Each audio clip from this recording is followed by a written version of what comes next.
If you looked at the runtime of this video and went, holy smokes, what can he possibly talk about? Think about the fact that the video itself that I'm deep diving is over 5.5 hours long. Yes. I got recommended doing the Danish deception, so I took a look at its 25 parts, and I gotta say something. Every so often a girl will go on TikTok and give us a whole franchise worth of explanation and exposition that we don't need to know. This is one of those times. Not again. Now, I was watching this, and about halfway through I realized this girl looks familiar. And I looked her up, and sure enough, she was a bachelorette on The Bachelor. That makes 100 more sense now. So, she can talk. I can't listen. Which is why I have brought my friend Jack along with me, and I'm gonna take a little shot every time she mentions flight because, spoiler alert, she flies more often than a bird. So if you don't know what I'm talking about, in late December I think a video came out on TikTok called the Danish deception. It was 25 parts of a girl who explained that she was deceived by a handsome but sheepish Danish man, and this is hot off the heels of a video that I actually did called Who the F Did I Marry, which featured a girl who genuinely had been deceived by a man who was a compulsive liar and bad person. What I can tell you right off the bat is that this girl is nothing like the other girl. Shout out to Who the F Did I Marry girl. I'll leave everyone to make their own judgments by the end of this video, but I feel like there's more than just one toxic person in this video. I'm gonna just say that. Anyway, if you like deep dives and long videos on absolutely nothing with a brown person rambling on, consider subscribing. It'll help the channel.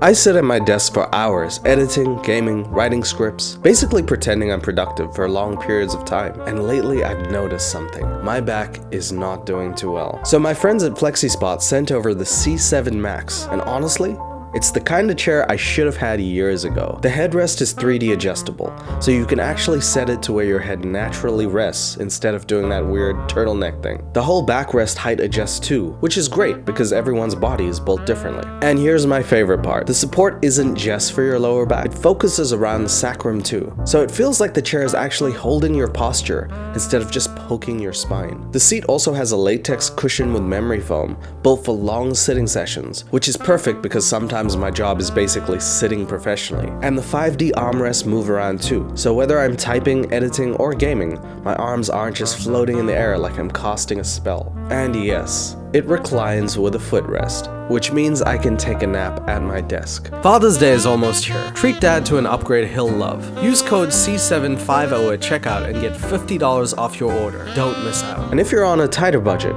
check out the C5. They've also launched the C7 Morpher if you want the upgraded back support. You also get a 30-day return policy and a 10-year warranty. So check the link out in the description. Other than that, I hope you brought something to brace yourself because this is monumentous in length. Let's take a look at the Danish deception. So it all started in June of 2022.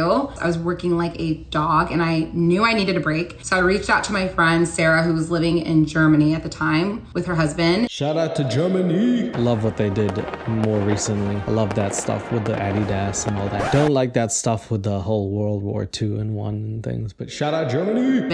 And I said, let's take a trip. Let's go somewhere in Europe. So we went to Hula Hula, which if you've been to Havar, you've been to Hula Hula. It's this beach club that's very well known there, and it's cool. It's been about 20 seconds. This woman couldn't stay in her own country for 20 seconds. You know that's an issue, right? I mean, she's not a flight attendant, but she's taking flights. Damn, that's crazy. But I mean, here she goes. So she's flying to hula hoop, which I'm pretty sure is just something you put around your waist and spin, but anyway. And it's right on the water. And we're laying in day beds, kind of off to the side, minding our own business, sipping mojitos. And I look up and I see this very attractive man. And the first thing that came to my mind was, this man looks like he is walking straight out of a Calvin Klein ad. Okay, so she's working hard. Shout out Germany. Shout out to Germany. She takes her friend to Hula Hoop, which is a place. I take a shot. She sees this gorgeous man. And I already know what the criteria for gorgeous is in this going day and rate. You need to be tall and have a full head of hair. I'm telling you guys, 6'3". 6'3" is the start of a phone number if your height is that, you know what I mean? Blonde hair, blue eyes, chiseled skin, so tan. This motherfucker got chiseled skin, not even a chiseled body. Someone etched his skin. Sounds like he got hurt really badly. She's remembering the story so vividly that she's remembering it incorrectly. That's how handsome this man is. By the way, I took a look at him. What? Really? All right, I guess the height really does compensate for a lot of things, man. He looks like a banker. I guess that's sexy. I don't know. And muscles everywhere. I was definitely taken aback, and he looks over at me and he says, "How are the drinks?" And I said, "The drinks are wonderful. We're just sipping mojitos." He said, "Should I get us all around?" And I said, "Absolutely. Number one, he's cute. Number two, who wouldn't want a free mojito?" This lady proves to you it really just is that easy if you're tall and blonde with blue eyes. And they say that they're both from Denmark. As we're leaving, I decide to make a bold move and just ask him for his Instagram. And obviously, I'm trying to be a little sly, so I ask him and his friend for their Instagrams. 6.5 hours later.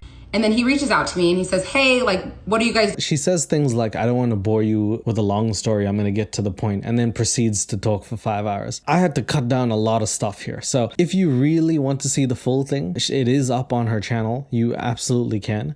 But to that, I say, why not use the 5 hours to do something that I couldn't with that 5 hours? Take that time that I sacrificed. Use it to learn to play piano. Play me a sad song. Suvi sad. Suvi had to listen to this. At this time, it is our last night in Havar, and he said, "What are you guys doing tonight?" And I said, "We don't really have plans because we didn't."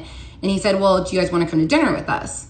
And me and my friend were like, "Absolutely, sure." And by the way, this friend has a husband. Not really, I guess that's really neither here nor there. I just find it funny that the friend has a husband and she's like, "Yeah, hell yeah, I'm gonna go out with you and your Danish buddy." Wow, what a crazy story. And she wasn't really down to go. I kind of forced her because I was like, this guy's hot and it's a free dinner. And so his best friend starts listing off everything, like good morals, hard worker, all these things. And like, I felt like he was describing me. So at dinner, she asked the friend what the Danish guy is like. And the guy says he's hardworking, he's loyal, he's a stand-up comedian. Whatever he says, this girl is looking back. She's like, "I am that. That's me. You're describing me." He describes the most generic shit. I've never seen a friend. Which friend do you know? If you ask them, they'll be like, "Who, him?" Yeah, he's lazy, he's stupid, he's an idiot. I just stand next to him because I have a fragile ego. I make myself feel better. It's crazy. And we started talking about what we did for work, and I told him that I was working as a real estate agent and in tech. And then he told me, I'm actually chief commercial officer for a ad tech company that does marketing. And I get a DM from him and he said, "It was so nice meeting you. I hope it's not the last time. Also, South Africa is happening. I can see it." Yes, it does exist. South Africa does 100% exist. She can see it if she goes to it. And the reason why he said that was because I was telling him that I had wanted to go to South Africa for that following Christmas. And he said, "I've always dreamt of going to South Africa." And I'm gonna stop you there, sister. Nobody dreams of going to South Africa. People get taken there against their will. I don't know who the hell dreams of going to South Africa. I feel like people dream of leaving South Africa. I can tell you that for a fact. I'm one of those cases. I've just never heard of two random people being like, South Africa. I guess maybe some people see like the elephants and like the animals. They're like, that's cool. I jokingly was like, "Well, you're invited if you want to come." He was remembering things that I told him at dinner. Like I had told him that I was going to buy a Chanel bag because I wanted to reward myself for working hard. And yes, of course. The flight wasn't enough. She had to reward herself with a Chanel bag. That is an important pivotal piece of information in the series, by the way. You're going to have to remember that because once you realize what the story is truly about, and I don't want to spoil it, him remembering that she wants to buy a Chanel bag, that she's coming here on holiday, is actually information that will make a lot of sense later on. This dude clocked it in his head and he was like, "Yep, she's the one." I ended up leaving Barcelona the next day. When you get to Europe, I'm just like so fascinated at how you could be a different place a different day. She met a Danish guy with her German friend in Barcelona. This is a setup for a joke. And I land and he sends me a message and he said, "What are you doing this weekend? Do you want to go to Ibiza?" He's like, "I'll send you the flight. Everything will be paid for." And I thought about it for a second because come on, who wouldn't want to go to Ibiza? Mike Posner, he took a pull there. This, I was going to put down another one, but she doesn't actually end up going to Ibiza. Apparently that's how you say it. I don't know if that's true. And he sends me a message. He says, "Hey, I have a work conference coming up in Monaco and I would love for you to come." And I read that message and I was like near the south of France? Like that Monaco? No, the other Monaco. South Africa, Monaco. Is there other Monacos that people know about? Like effectively talk about? This is the equivalent of people being like, "I want to go to Paris," and going to Texas. Oh, okay. And he was like, "Yeah, like I can get you your flight and everything will be taken care of. And I was like, okay, well, give me some time to think about it, because I didn't want to say yes on the spot. At first, I was like, I don't think I'm going to do it. Like, this is crazy. And then over time, I started like talking myself into it. And then one morning I woke up and I was like, you know what? Screw it. I'm going to go to Monaco. They do go to Monaco, so I get to drink another shot, baby. We're up to 2 flights, and we almost had a third. And we talked about a fourth, mind you. South Africa was the 4th. So I sent him a message and I said, hey, I've decided I'm going to come to Monaco. And he sends me a message. He said, this is the best day ever. I'm so happy. Send me your passport and everything. I'll book the flight. So I sent him a picture of my passport. Here's what you don't do, though, by the way, guys. I mean, like, this worked out for her. Really? Well, it didn't, because she's having this convo. But don't send people a picture of your passport. Just in general, you know. I don't care if it's someone that you love and is 6'8" or whatever. I don't care. If Paul George asks you for your passport picture, don't send it to him. That's like some vital information. Just because someone's tall, don't send them private details, okay? He's not your husband yet. He's just a guy you met. Or I also was like, oh, and by the way, here's my phone number. 2 hours later. He gives him a passport before the phone number, dude. What century are we living in?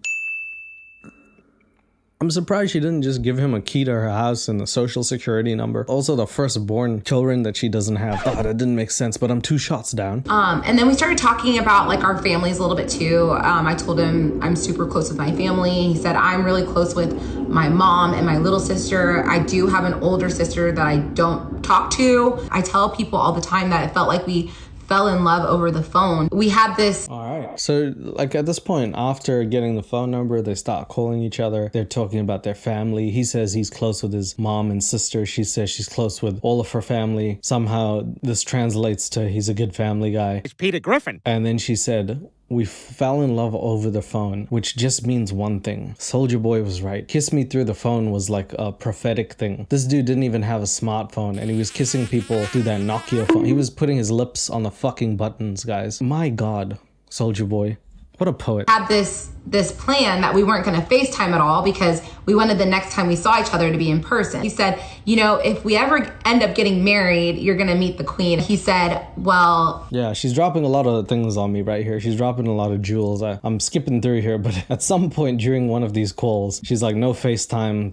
I don't want to see your face till I see you in person. I find that weird. Second thing she does is they have a conversation and he says that if they get married, she's going to meet the queen. And I'm not talking about Queen Latifah. She's going to meet the queen of Denmark, maybe? I think. I don't... Does Denmark has a queen? Do I have any Denmarkians in the audience? Could please someone tell me? Or are you talking about the Queen of England? Because she's gone. Like, you're talking about Prince Charles? Is he the queen now? All right, yeah, sure. Well, you know, my family has a royal title. And I was like, wait, what?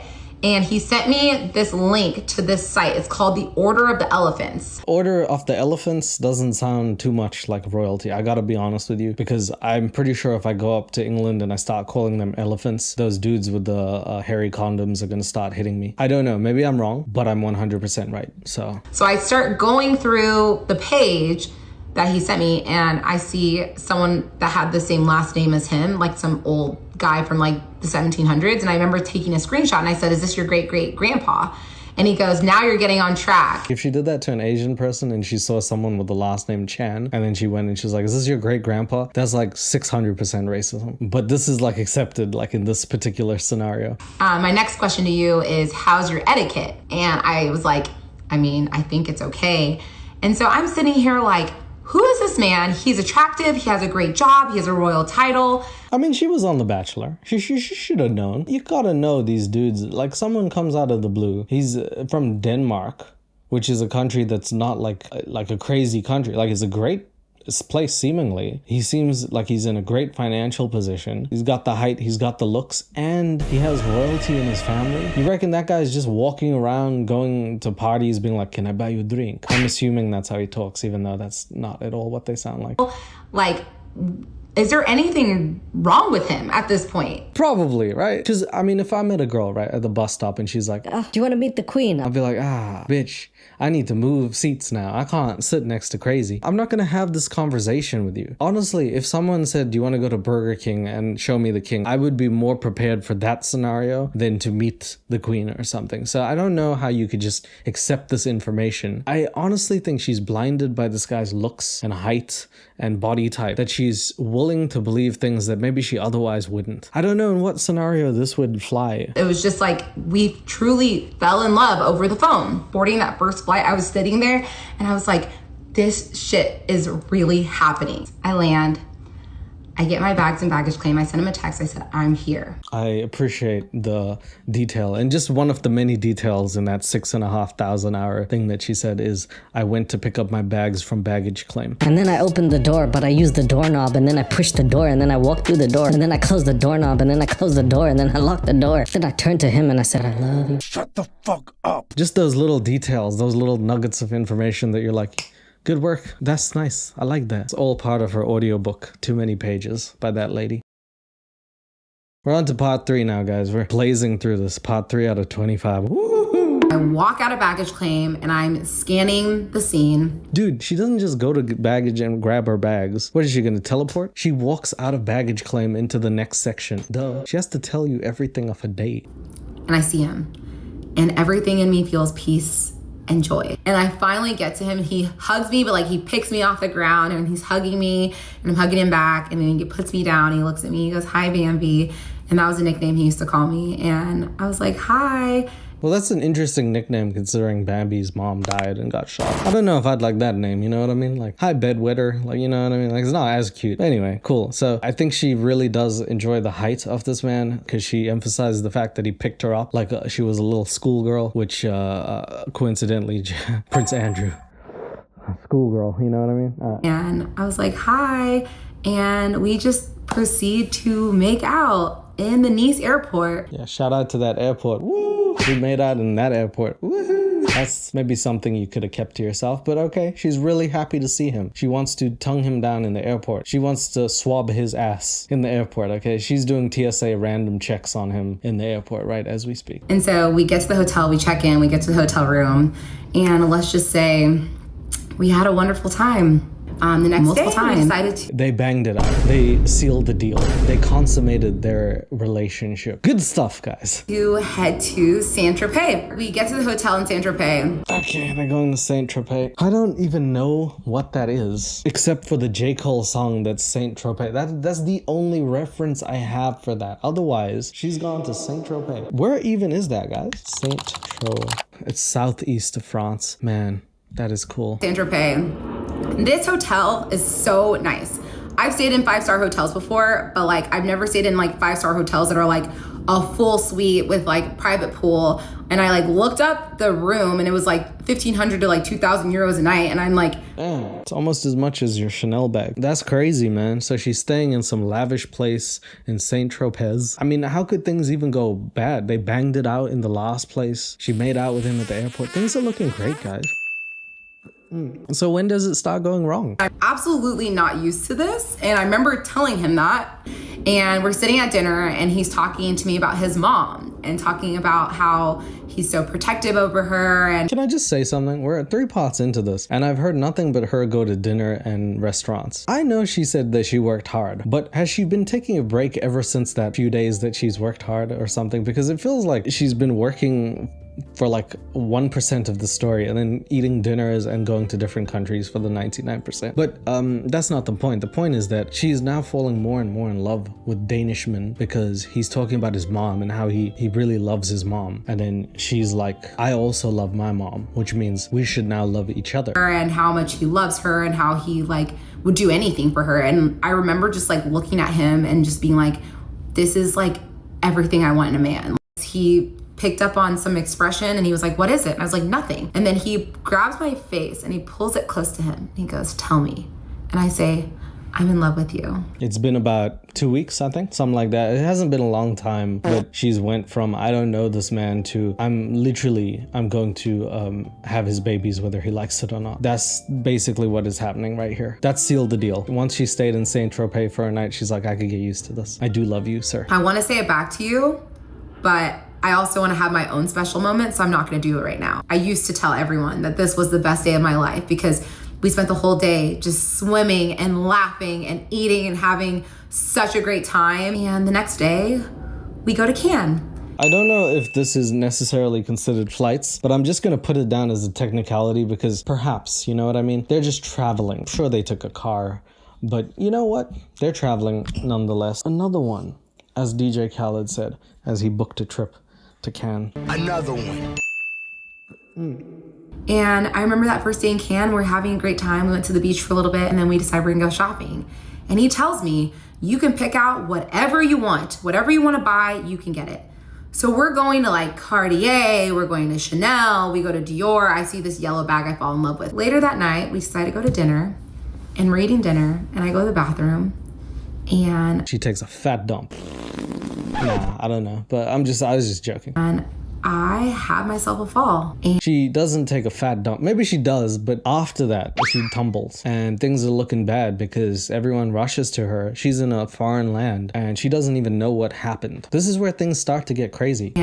everything went black. Part 4. It was completely out of the blue. I was walking up the stairs, and the stairs in France are extremely narrow. If you've been, then you definitely would probably agree with me. What kind of a fucking flex is this, guys? What am I subjecting myself to? This woman is like, I had a fall, but unlike you, I fell in the south of France where the stairs are really thin, unlike your fat body. you know what I mean? Like, what is this weird flex that I'm hearing? Pass out again, then I come to again, and finally I'm able to say, someone go get my boyfriend, and then I pass out again, then I come to again, and then my ex is sitting next to me. All right. So she did call the guy her boyfriend already. I don't know. I'm not really skipping any parts, but I think after she had a fall, she's like, this solidifies it. I've fallen for him, literally. He's my boyfriend now. And I see him, and I'm like, what is going on? He's like, I don't know what happened. I think you fell. And he looked at me, he goes, do you have a history with epilepsy? I'm like, epilepsy? No, I don't have any history with that. I was like, why? He said, because you've been having seizures for the past 10 minutes. I stand up, I look down, look at the puddle of water, then I smell my dress. I go, oh my gosh, this is urine. But at this point in the story, I was very concerned for this girl because hearing that genuinely and truly led me to believe to one thing. You know, sometimes, like, especially with girls and stuff, you can go to these places and maybe let your guard down. And the one thing you just cannot do when you go to the bathroom, you got to get someone to watch your drinks. I hate that I have to say this, just honestly, it's disgusting. But some guys, and I guess in cases girls do this too, for two guys, like, we'll put something in your drink. And that was the first thing that came to my mind. So I was like, oh my God, if this is the case, we got to find this guy, put him in jail. She never does say that it's anything, or she doesn't talk about it again ever, but that's a very scary moment. And if she's had no prior history, it's hard not to think maybe it's a possibility. I wouldn't put it past someone I don't know, is all I'm saying. So I genuinely, my heart goes out to her for that moment. So you're telling me that I've been dating this man for 3 days and he is now sitting in a pool of my urine and my blood. He ends up leaning into me before they tell him that it's time to go. And he tells me, before you go, I just wanted to tell you that I love you. In a twist of events, instead of him being like, oh, you pissed yourself, I'm going home, he actually said, you pissed yourself? I love when you piss yourself. That's so cute. This dude is like the Bear Grylls of, like, you know what I mean? He's like, fresh piss. I like it, you know? So it actually is good. And you know what? It shows his character, because in a tough moment like that where he could have easily left, he chose that moment to like reinforce his feelings towards her. So if anything, it's a very sweet moment. The next day I went to go get all my prescriptions, and then we went to the airport, and it was a really, really tough goodbye. He had already booked a flight to come visit me in Dallas in 10 days. He booked it before I even went to Monaco, because he told me he was so sure of me and of us. So obviously we're talking on the phone every single day because, you know, we're in a relationship, and he calls me and he says, hey, I'm considering offering on this apartment complex in Copenhagen. So after that, she goes back home. This is after the business trip. Things go well for a while. And at some point, they're dating now a few weeks. She actually recovers. She never really talks about it again. Like I said, she's feeling good now. He calls her up, and then he says, I want to buy an apartment complex. Not an apartment, a whole set of apartments. This dude wants to be a property mogul, and he's calling this lady up. He's like, I need some advice. Should I buy it or should I not? And she's like, do you, pal? Because I don't know what you're supposed to say in this situation when someone's so financially ahead of the game that they're like, yeah, should I buy the yacht or not? You're like, do you like water? Copenhagen. And this apartment complex he was interested in had 34 units, and then there was a top floor that was unfinished and it could be converted to 10 penthouses. And he said, obviously I'm gonna be traveling to the States and I wanna be mindful of like finances. That's why I like wanna bring it up to you. So what do you think? At this point, we had been dating for like a couple weeks, so I didn't feel like I was in a place where I could insert my opinion. So I told him, like, whatever you think, I'll support you. So he offers on it, and his offer wins apparently by like 1,000 euros. All right, I'll stop you there. I'm listening to this. I'm listening to her say he's buying an apartment complex, 34 rooms, plus a top floor that can be converted into 10 penthouses, 44 rooms. And he goes and he offers, and the offer wins by 1,000 pounds. 1,000 pounds. The same thing I do to my girlfriend. I don't have one, but that would be fun. Come on now. Come on. 1,000 pounds for 44 buildings. Just in my head alone, I'm thinking, does it make sense if someone offers, because I mean, realistically, how many, 44 apartments you're looking at, 10 million euros or something? Imagine if the next best bid was 10 million euros and 1,000 euros. And the guy before was like, ooh, that's too much money. I'll go 10 million. I won't go 10 million, 1,000. That's crazy money. That feels weird, man. That's an orange flag for me. I have to check that scenario. The math don't add up there. That sentence doesn't make no sense to me. And he decides he's gonna move forward with this property maybe a couple days before he came to visit me in Dallas. And so I remember he was flying into Dallas. It's the middle of September. Yes, he's flying to Dallas. I do count his flights as well. Oh, I took a lot of flights and that's it. Is that the... Oh my God. That's the 5th flight already? Damn. We not even... Like, the flights they increase. And I made this sign. It said, welcome to Dallas, my Danish man.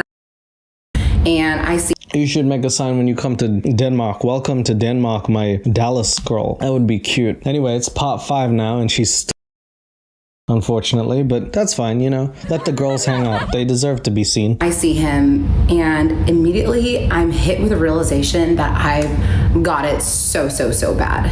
And if you've never been in love before, falling in love for the first time is like getting swallowed by a current. And I didn't think in part 5 I would learn what love is. I want to know what love is. Could this Danish girl tell me? For me, love is being sucked by a current person that's like under you. So that's good. It's kind of the same thing, really. And you don't even know it's there, and you're good one moment, and then before you realize it, you're in deep, and there's nothing you can do to control it. And that's how I felt. And I knew this man has the power to destroy me. And that was exhilarating, but also terrifying at the same time. And I wanted to plan something special for him to... My only problem with her professing her love so soon is that she hasn't said anything that makes me feel like this would be love. I feel like for me, I'm a very cautious person in that sense. I've had those encounters before. I've been burnt before. I don't love how it feels. And as you grow older, you get to a point where you're like, okay, I know what to expect and what not to expect, and I know what I will and won't stand for. But one thing that won't happen is that you like someone so much that within the first few months you could say, I am deeply and truly in love. What you would be in is infatuated. You'd be in a honeymoon phase, something like that, where it just feels like everything's good because it's brand new and it's fresh and it's a new routine that you haven't lived through before. It's something that wasn't there that is giving you this endorphin boost, this serotonin, like it's making you happy. And it's very easy to misconstrue that with pure love. Love is actually a different thing. True love and serious love is like when someone looks at you and you're like, man, we've been through a lot. We've been through ups and downs, and I can truly say I would not want to do this without you. If you can do that, then you're in love. But it's hard. Now she's in lust. at this point? Meet all of my close friends and family. And so I was like, oh, well, maybe we can go meet for a drink. And he said, you know, like we can go out to eat. And so after brunch, Man, I should have done dinners instead of flights. I would have been on the floor screaming for a hospital by now. The amount of times she's went out to dinner, I feel like this woman putting the restaurant business to shame, bro. Everyone is just like, yes, it's her again, ready to spend a couple $100s on one bottle of champagne and Saint Tropez champagne. we go grab a drink. My cousin and my ex are having a conversation. I'm eavesdropping on the conversation 100%. I hear my cousin ask him, you just have the build of an athlete. Did you play sports? And my ex goes, Damn, you gotta watch your cousin, man. What kind of cousin? The cousin's a guy, by the way, and she's eavesdropping and the cousin's like, you have the body of a Greek god. I didn't know Danish people did that, you know. Damn, pastry, more like paste me with your jizz, sir. Oh, I'm sorry, I didn't know that my cousin was listening, my bad. Anyway, nice meeting you, Danish man. I don't know what his name is. I guess his name is Danish man. and my ex goes, yeah, I actually played handball. And my cousin goes, isn't that an Olympic sport? And my ex goes, yeah, I actually went to the Olympics twice. And I immediately inserted myself into the conversation. I go, you went to the Olympics? What? Well, did you get medals? He was like, yeah, I got a bronze and I got a gold. I was like, well, that's amazing. Like, Did you ask when? You might have tripped someone out then, you know, because they might not have known when. But that's a crazy claim, isn't it? This, can I just like reiterate? He's 6'3", blonde, blue eyes, makes a lot of money, takes her out to dinners, loves her unequivocally, is homies with the queen, also has 2 medals in the Olympics for handball, game in which you put your hand on another person's balls. Oh God, it's so good. And tickle it till they laugh.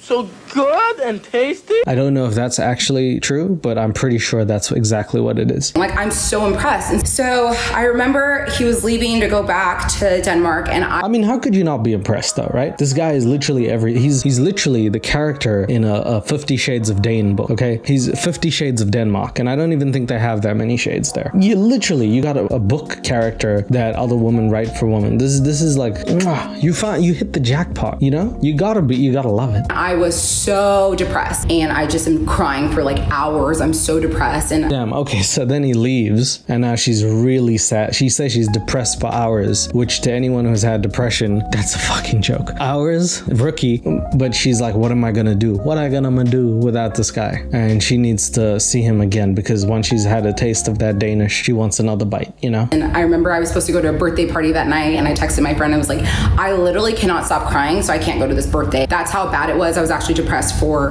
literally days. Days of depression. Just solid 1-2 days of depression. Couldn't make it to her friend's birthday. Imagine it's her friend turning like 30 or something like that. It's her friend like finally going out or something amazing. She's like, I can't.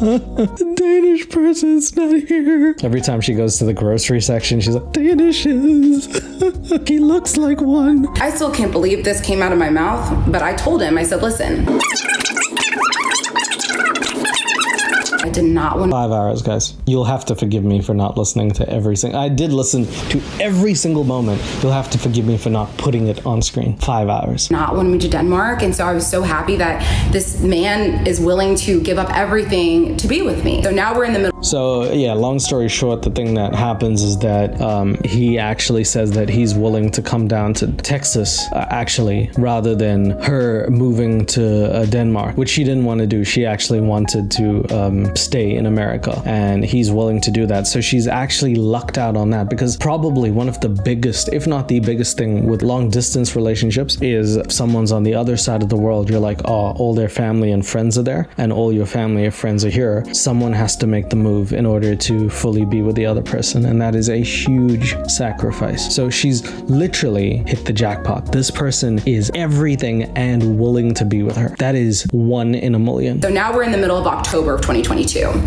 He books his flight, and he said, okay, I'm coming next week, Wednesday. And I said, You book a flight? I drinking all night, baby. Book a flight, I drink all night. Yes, sir. Where is he going? Back to Dallas? I thought he just left from Dallas. Why don't one of y'all stay there for a little while so I can catch my breath? okay, perfect. And I'm getting all excited again. I called him Friday morning. He's like, it's been such a stressful, intense day. I go, what happened? And he's like, I found out that the apartment complex that I bought is dealing with some major foundation issues, like it could affect safety of the tenants. Oh, and I need to get it fixed. Whoa, hold up. Let me take the shot. The place he bought has foundation issues, like makeup. I'm tipsy. And they built it wonky. Isn't that their problem? Isn't that the builder, the contractor issue? Someone gonna sue someone before it gets to him? I didn't know that it was a doer-upper. Oh man, you should have said that before. That's a big job. He has to build those penthouses? You didn't say that. Fixed. And I was like, oh, okay, like, did you schedule the repair? He's like, not yet. It's gonna cost like a hefty chunk of change. I was like, how much is it gonna cost? He's like, $50,000. I was like, $50,000? What? At this point. Oh, hold up. For foundational, structural, rebuilding the whole structure, $50,000. Did someone give him a bargain? That seems like it's very cheap for like rebuilding the whole. She said that all the tenants could be affected. That seems like it's pretty cheap, all things considered. He should go for that. He should do that, man. Especially since you said that he's literally royalty. They have money, and also she does say that he owns 2 other, not apartments, complexes. This dude literally has done this twice before. This is his 3rd one. I think he'll be fine. At this point, I was aware of the fact that like they had this royal title, they had this family trust that and the family had money. A couple hours go by, he calls me and he's really upset. He's like, I talked to my dad on the phone. He will not loan me the money. He says, I've been acting super irresponsible, traveling, doing all these things, and essentially felt like she sits on the phone and he tells her how his dad won't lend him a small loan of $50,000, and he probably compared his dad to another dad, the dad of Donald Trump. And that's unfortunate because Trump's dad lent him a small loan of $1 million. This guy can't even get $50,000 to build more penthouses. What a sad life for Danish man. What's he gonna do now? Now he has to save money. I would suggest going to the bank and taking a loan, since it would be 100% feasible if you own multiple properties and complex buildings to use that as collateral. I'm pretty sure that wouldn't be any issue for the bank, but hey, what do I know? I'm just a guy. Actually felt like his dad was abandoning him. And yes, exactly. When I feel the same way, every now and again I'm like, hey dad. He's like, what do you want? And I say 50k, just a quick 50, a chill 50. And then he hangs up on me, and then I scream on the phone. I said, you're abandoning me. And Apple hears all of that because they tap into our phones. And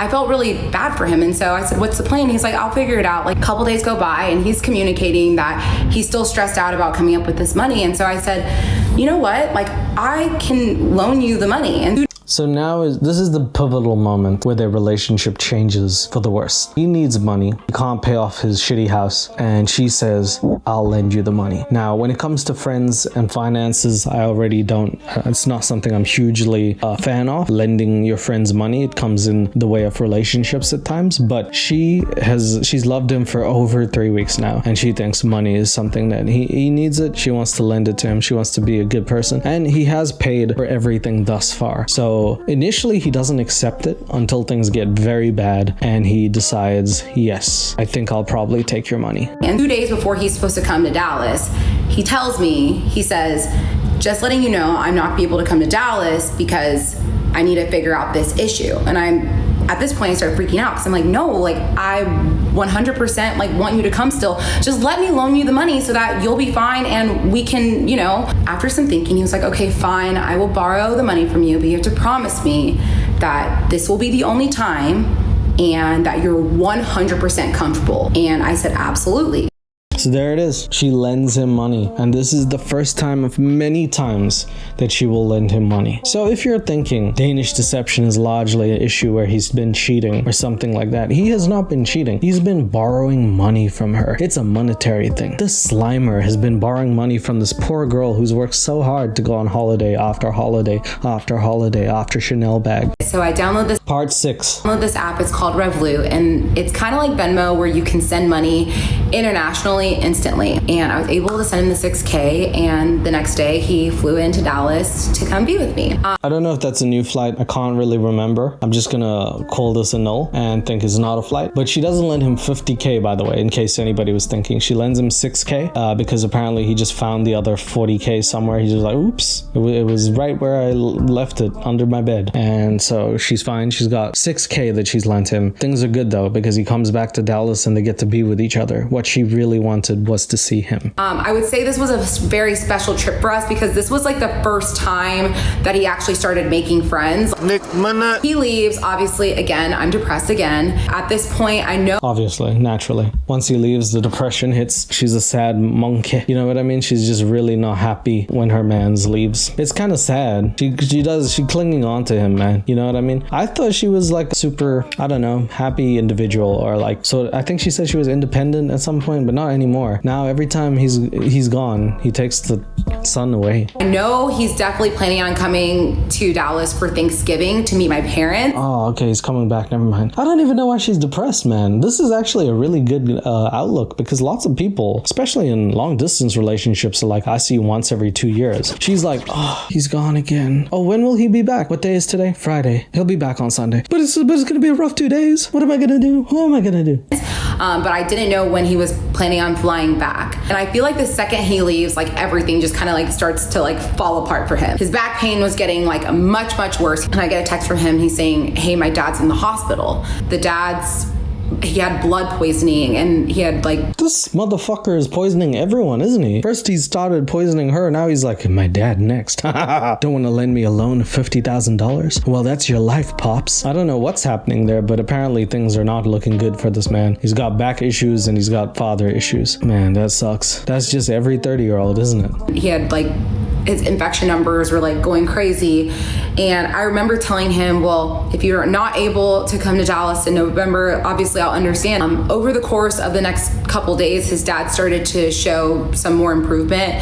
So he ended up deciding to come to visit me in Dallas. So now we're in November. Oh, I'm sorry. Jesus, she snuck that flight in there, man. That was a sneaky flight. Okay, so he's back in Dallas. He's back in Dallas. What is he doing? He's going to Thanksgiving. Is he meeting the family? I think he's meeting La Familia. November of 2022. It was a couple days and my parents came to visit me in Dallas for Thanksgiving. And so I remember he went to go stay at a hotel because my parents, obviously, they're Nigerian, very traditional. And he was here when my parents got in town. And I'm telling you, my parents fell in love with him. And my grandmother had recently just passed away.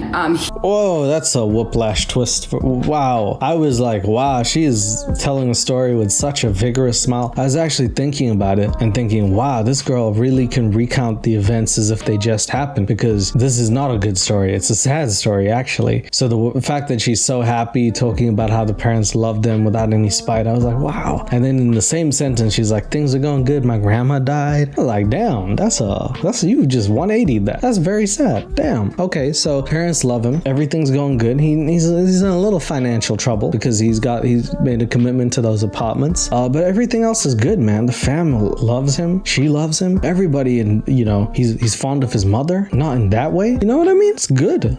He was talking to us about the plans for the burial, and so he said He was talking about it? Your grandma died and he was like, I know how to do this. I am Danish. We put them in a little pastry. We put it down in the ground and we put a little pastry on it, put a little cream, call it a funeral, put the fun in funeral. I don't know if that's how Danish people talk. It sounds like it could be though. We're going to do the burial in May. It's going to be in the village in Nigeria. And he looks at my dad and he says, I'll be there. Oh, I think it's the dad that was saying it. It makes more sense if it's the dad saying it, right? Rather than a Danish guy who doesn't know the grandma at all, who's like, I'll take care of everything. She would have loved me. No, we're talking about being in the village. And he said, I don't care. I'm going to be there. And so that was when I realized, like, this man really takes my culture seriously. He wants to be there for me. He wants to get to Nigeria, be there for my family. At the end of the trip, I told him, I said, this week has showed me that I know that I want to spend my life with you. And I'm just, thank you for being the man that you are. I already know that I want to marry you someday. And so he said, what are your thoughts on us going ring shopping?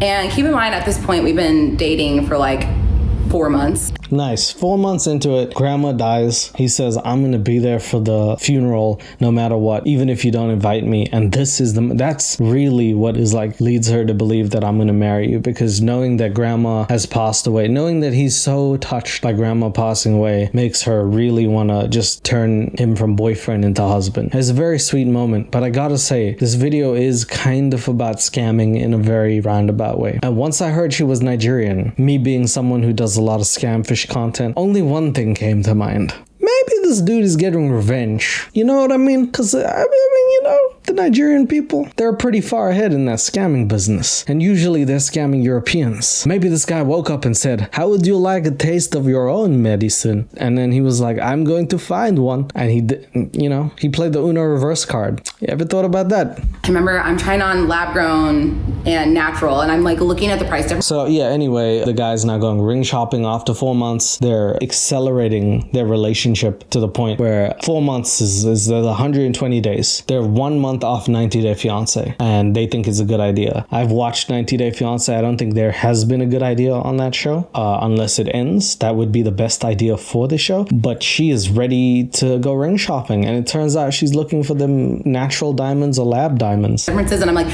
I am not allowing you to buy me a natural stone. If you've, you know, gone ring shopping, you know the price difference is like astronomical. Yeah, I go ring shopping all the time. I actually just went ring shopping and they said, who's the lucky girl? And I said, me, motherfucker. And then they closed the store down. That's all.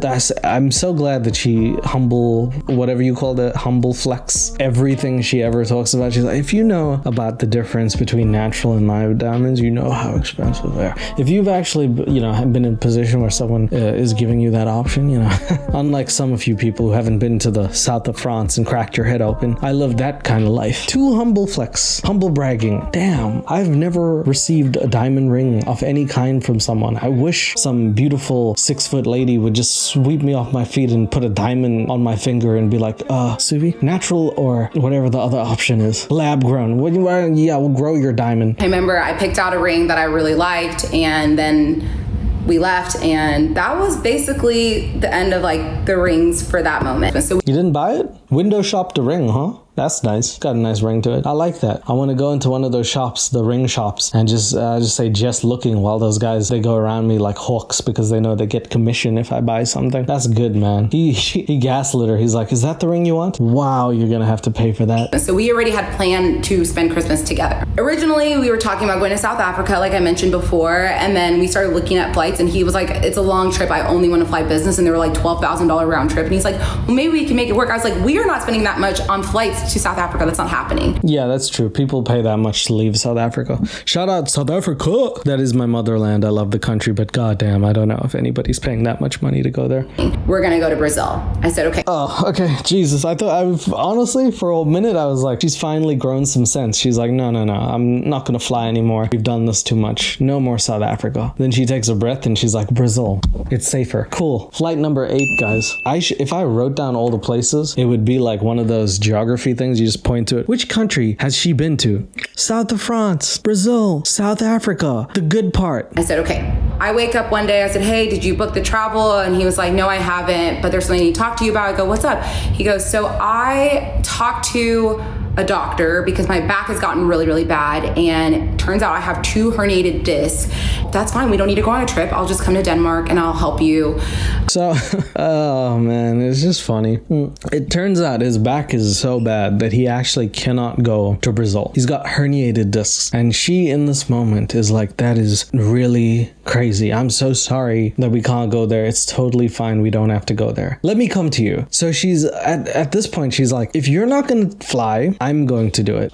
Her favorite 2 people are the Wright brothers. That's a bit of a old joke, but that's what I do when I'm a bit tipsy. I swear, that's the craziest thing. How at no point was she like, are you okay? She's like, I'm gonna be with you. I will fix your herniated discs myself with the power of flight. Recover and everything. And he said, actually, no, I don't want you to come. He did. So it's part 7, and he actually said no to her coming to Denmark because this is the excuse that he says, that he doesn't want to not be at full health when he's there, because in case she meets his parents, he wants to be able to translate English to them. I have it on good authority. I'm pretty sure most people from Denmark speak pretty damn good English. I feel like a lot of them probably speak better English than Americans. So not want me to come to Denmark because he wants me to meet his parents with him there, because there's a serious language barrier, and he wants to make sure that I can communicate with them. He's probably just trying to teach you English so you could communicate with him, because he did ask how's your etiquette and said he was part of the royal family. I feel like they would know English. But anyway, just some notes. By the way, he doesn't like his older sister. He hates her for some reason. His father is dying of some ailment because he poisoned his father, I assume. He needs back surgery on his 2 herniated discs, and he does not want her to come to Denmark because he's afraid that one of them won't know English, either her or the parents. I'm not sure which. Because at this point, like, I knew that I wouldn't say we were having like financial issues, but I knew like obviously there was like a little bit of tension with like all of his expenses that were adding up. He's like, I just really want to get away. And I said, okay, where do you want to go? He said, have you been to Paris before? And I said, no, I haven't been to Paris, just Monaco, Saint-Tropez, Cannes, every other place in France. She's not Paris. France? No. Not a girl like me. No, I actually have not been to Paris. And he's like, well, let's do Paris. And I said, okay. I look at... You thought it was a meme, huh? What do you meme when you're flying by your side? What do you meme? Another shot for Suvi. What do you meme?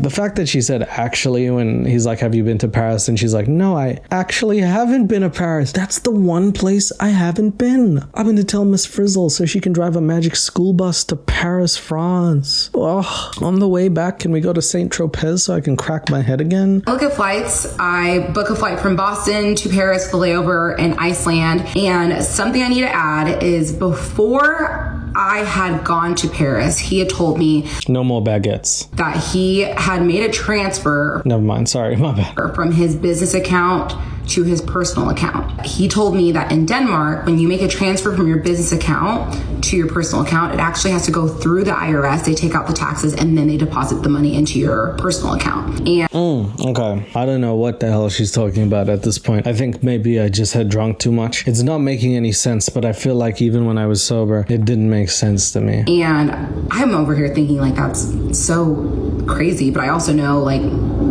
Denmark is a foreign country that I don't know anything about.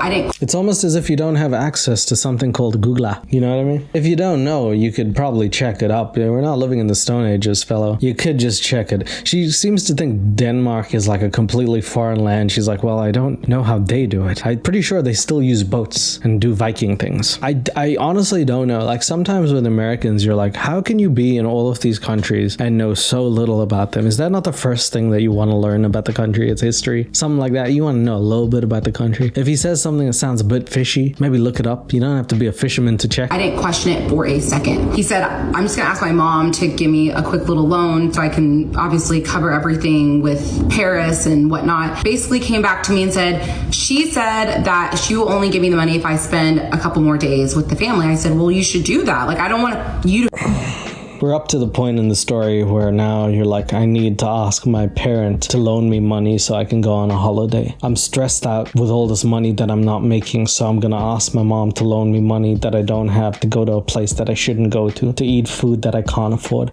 Yes, cargo, let's go. Like, I don't want you to feel like I'm trying to take you away from your family by any means. I said, I can cover like the flights and the hotels. It's not that big of a deal. By the way, this is so off topic. I bet you French people made escargot as a joke to American people. Are you sure? I said, yeah, of course. He's like, I just don't know what I would do without you. Like, I just feel like I keep hitting these roadblocks and you are there to pick up the pieces. I paid for a lot of that trip and he paid for a little bit of the trip too. So we both kind of paid. And keep in mind, he still owes me $6,000 at this point. And I board my flight to Dallas and he asked me, what are your thoughts on us meeting with an immigration attorney just to get an idea of what the process entails? Right, of course. I almost forgot in the last 5 seconds that this man wants to move to Dallas and then uproot his life in Denmark. He wants to get a fresh start, and he's also now sort of encroaching into like her money situation. He's asked for $6,000 and now she's paying for flights, which was his job, really. I mean, this dude really wanted to pay for the flights when they first started. So, you know, the shoe is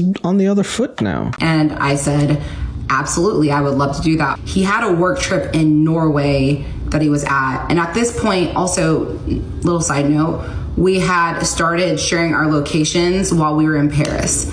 So I had his location at this point. and I could see that he was in Norway.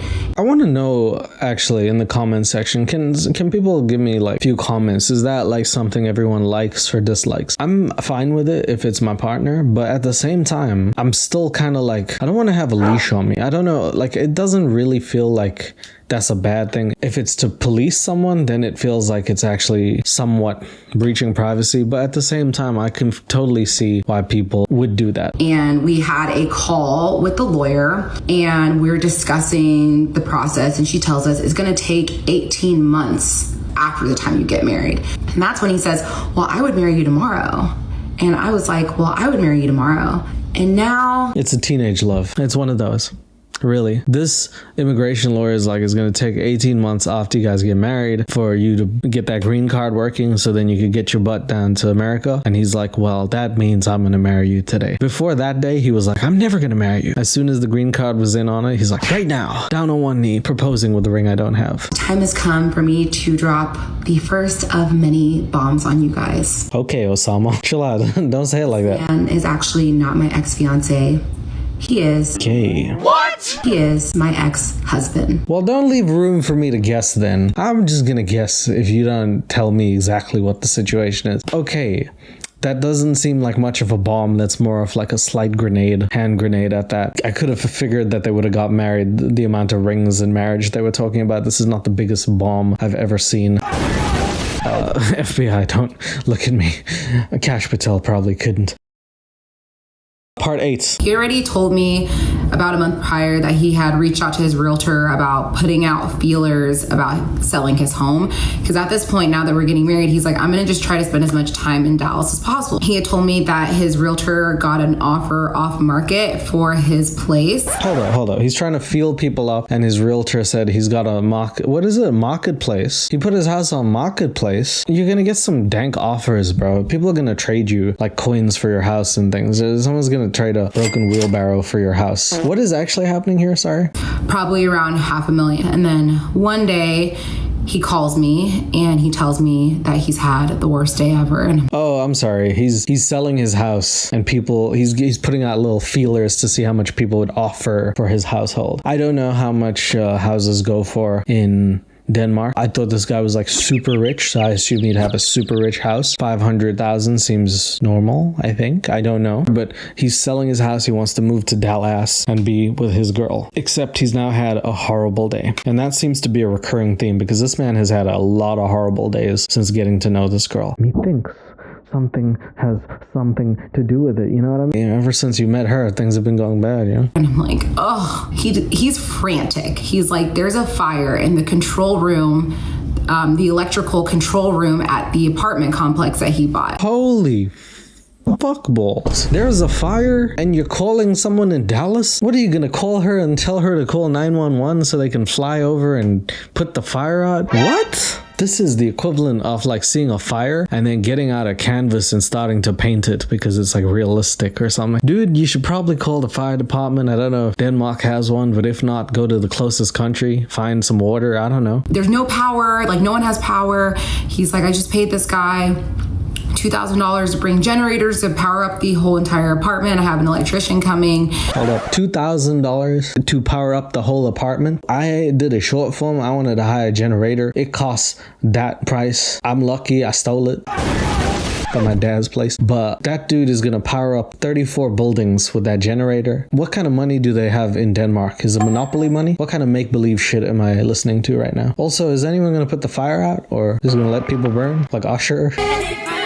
Or something. And he's like freaking out, and he basically used all of his money he had to put towards like the generators and paying the electrician for as much work as they could do now. And he was like, I need help. At this point, he has now asked me for help. Okay, so now he needs money because a fire burnt down the electricity in the house. All the tenants are still living there, so they're fine. And now he has to pay a generator guy $2,000, which apparently is all the money he has somehow, so that people can live in the building that had foundational damage the last time I heard about it, and also didn't have a top floor. What are you not believing at this point? This lady has not once questioned the fact that this building is clearly cursed by the wrath of the devil or something. Anybody who goes into this building will indefinitely die. Has nobody thought about this? He said, can you send me $5,000? Oh, there it is. Pay some more generators. Can you send me 5K? What are we up to, lady? At least 6, 7, 8, 9, 10, 11K if you give him that? And I said, yeah, of course, I can help you.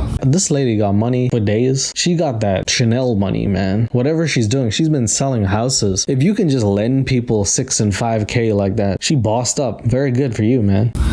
Again, love is a powerful drug. I hate myself. I hate this. He tells me that his insurance is going to cover it. Never mind. It's just her really wanting that dick. I think. Methinks. She's like that.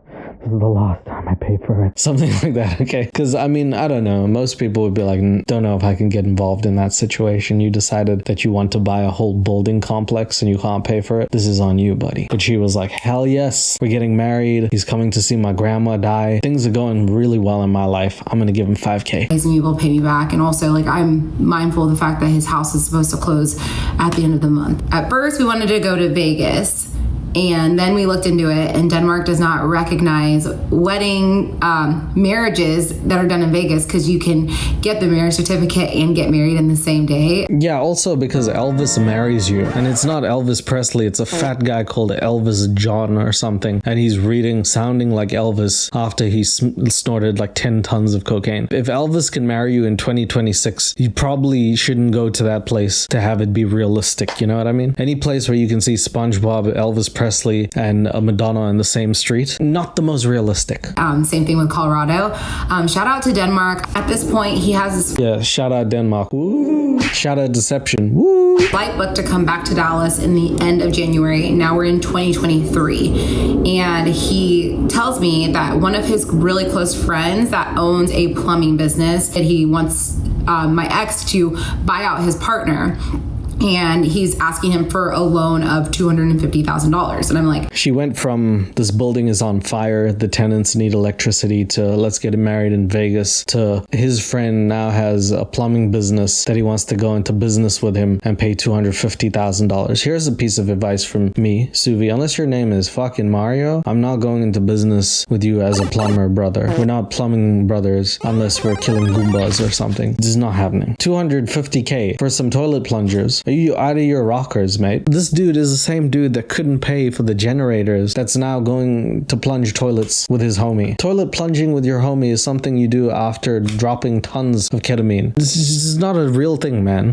Wow, that's a lot of money. He was like, well, I think it's gonna be a really good investment. Like, he has a bunch of ideas of how to unclog toilets with the shit in it. You got some ideas on that? You got him on the board. He's like, I know what we can do. Accent just keeps changing. You suction this shit out. This is like a vacuum. What ideas do you need, man? Why are you trying to go into business with a plumber when your whole thing is about like portfolios with business and housing? You don't know nothing about plumbing. Expand the business. Basically, I was like, okay, the house is going to close at the end of the month, and then he'll be able to like pay me back the money that he owes me, and he'll be able to help his friend, and everything will be good to go. 250K is not I'm helping my friend money. 250K is drug money, or my friend is doing a film that's going to fail money. You can't have in between. And no friends give each other that amount of money. In which episode did Joey give Ross $250,000? Never. 0 episodes. We set our wedding date for February 10th. Okay, we're back to the wedding now, by the way. Sorry. He does apparently loan this guy $250K. He's just got the money. His house closes down. She doesn't get her money yet. But now we move on to the wedding date. Remember, also Nigerian thing where the grandma dies. Lots of events coming up in their lives.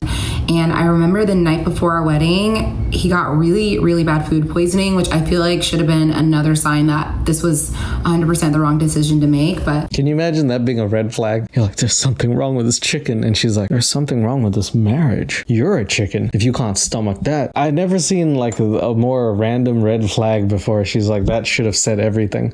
I knew he couldn't handle his spicy food. There's no way I was gonna marry this man. But whatever happens, we're gonna make it through it. And at this point, he doesn't really have any money. So the morning of our wedding, obviously he couldn't afford a ring at that point. I remember he got on one knee and he was like, I know this isn't the proposal you dreamed of, and I promise you I'm gonna propose to you one day with a real ring. I wanna ask you, will you marry me? And I said, absolutely, I'll marry you. I'm not a big rings kind of guy, you know what I mean? Like, you can get a pop ring for all I care, but you must have something. You can't propose with imaginary ring. Like, that's unfortunate to say the least. This guy has Rolexes and many other watches and so many things at his disposal, but he proposed to her with this. He was like, let me put it on your finger. Oops, it's the wrong size. This dude really did that, and she said yes to an imaginary ring. She got imaginary married. She had an imaginary relationship. She's imaginary happy. Oh, that's sad, lady. After the wedding, he stayed in Dallas for about a week, and then he goes back to Denmark, and he had said that the house had closed and that he was just waiting for the funds. Sometimes there's a little bit of a delay. The funds came through. He transferred the money to his friend for the investment in the plumbing business. And he said that he was about to set up the transfer for me for the money he owed me, which was about $10,000 at that point. A couple weeks go by, I still haven't received the money. I'm not super pressed about it. And he ends up booking his flight to come back to visit in March. Yes, of course. With the money that he got from selling his apartment, house, complex, who knows? She just makes different things up every time. I actually don't know if he's been staying in a house, a mansion, a courtyard, a golf cart, who knows? But you know what? Flight number 10, guys. The flight industry is strong because of these two. Tell you what, Ryanair is getting that money, baby. All $35 a flight. And this trip was a trip that my dad and my mom were coming back to Dallas to come visit, and he already planned to ask my dad for my hand in marriage. You can't do that after you get married. What if he says no? What happens then? You're like, too late, bitch. Like, what is happening there? He's about to come visit, and he calls me maybe like a couple days before he's about to come to Dallas, and he said, I received the worst possible news today. I already know what the news is. My plumbing brother died in a plumbing accident, and Wario actually is burying his body right now. We're about to go to the funeral, but the problem is we don't have a M to put on his casket, so Wario generously donated his W, and we just turned that around. So now it says M on his casket. But people think the M stands for magic, so now they're waiting for him to appear out of the casket. Am I close? I don't know if I'm close. Part 9. The IRS has told him that he owes... Ooh, it's not a TikTok story without someone talking to you in their car. I like to imagine that these people park in the middle of traffic and just tell their 20-part stories and people are hooting. But some people stop hooting because they're so invested in what is happening. I know that's not true, but I like to imagine it. What is happening, lady? The IRS, yes? $318,000 in taxes. In addition to that, his dad owes $12 million in taxes. He said, you know what? She said that one casually. She was like, he owes $318,000 in taxes. His dad owes like 12 million. But he, oh my God, what are we gonna do? You know what? I'm gonna use the rest of the proceeds from selling my home. And in addition to that, he told me at this point he owns 3 different watches. He owns 2 Rolexes and a Patek watch, which if you're not a watch person, these are very expensive watches. And yeah. Pleb. You don't know anything about watches. Do you know about a baguette? Yeah, that sounds like a baguette with bacon in it. A baguette. What is even that? And what, a Rolex? That's what I do to my ex. I roll her. Who knows about that, you dumb people, you dum-dums? Nobody knows about watches except her and her man. And so a couple hours go by. He's like, I sold my Patek watch. And I said baguette. I was talking about Audemars. She's talking about Philippe Patek, the other watch that we're not supposed to know about because we're dumb. So there's no way. Like he said, he sold it at a loss. He just needed to get the money. He said he's short about $30K. And so he tells me that he's going to reach out to his parents, and his parents are like, we don't care. Like, this is not our problem. This is your problem. His parents said that? He's like, can I borrow $30K? His dad's like, I'm here to tell you right now, We don't care. Let me tell you, we don't care. Imagine asking your parent for like 30K when he apparently owes $12 million. You reckon he's gonna give it to you? So he comes back, says he's gonna get 10,000 from one friend and then 5,000 from another friend.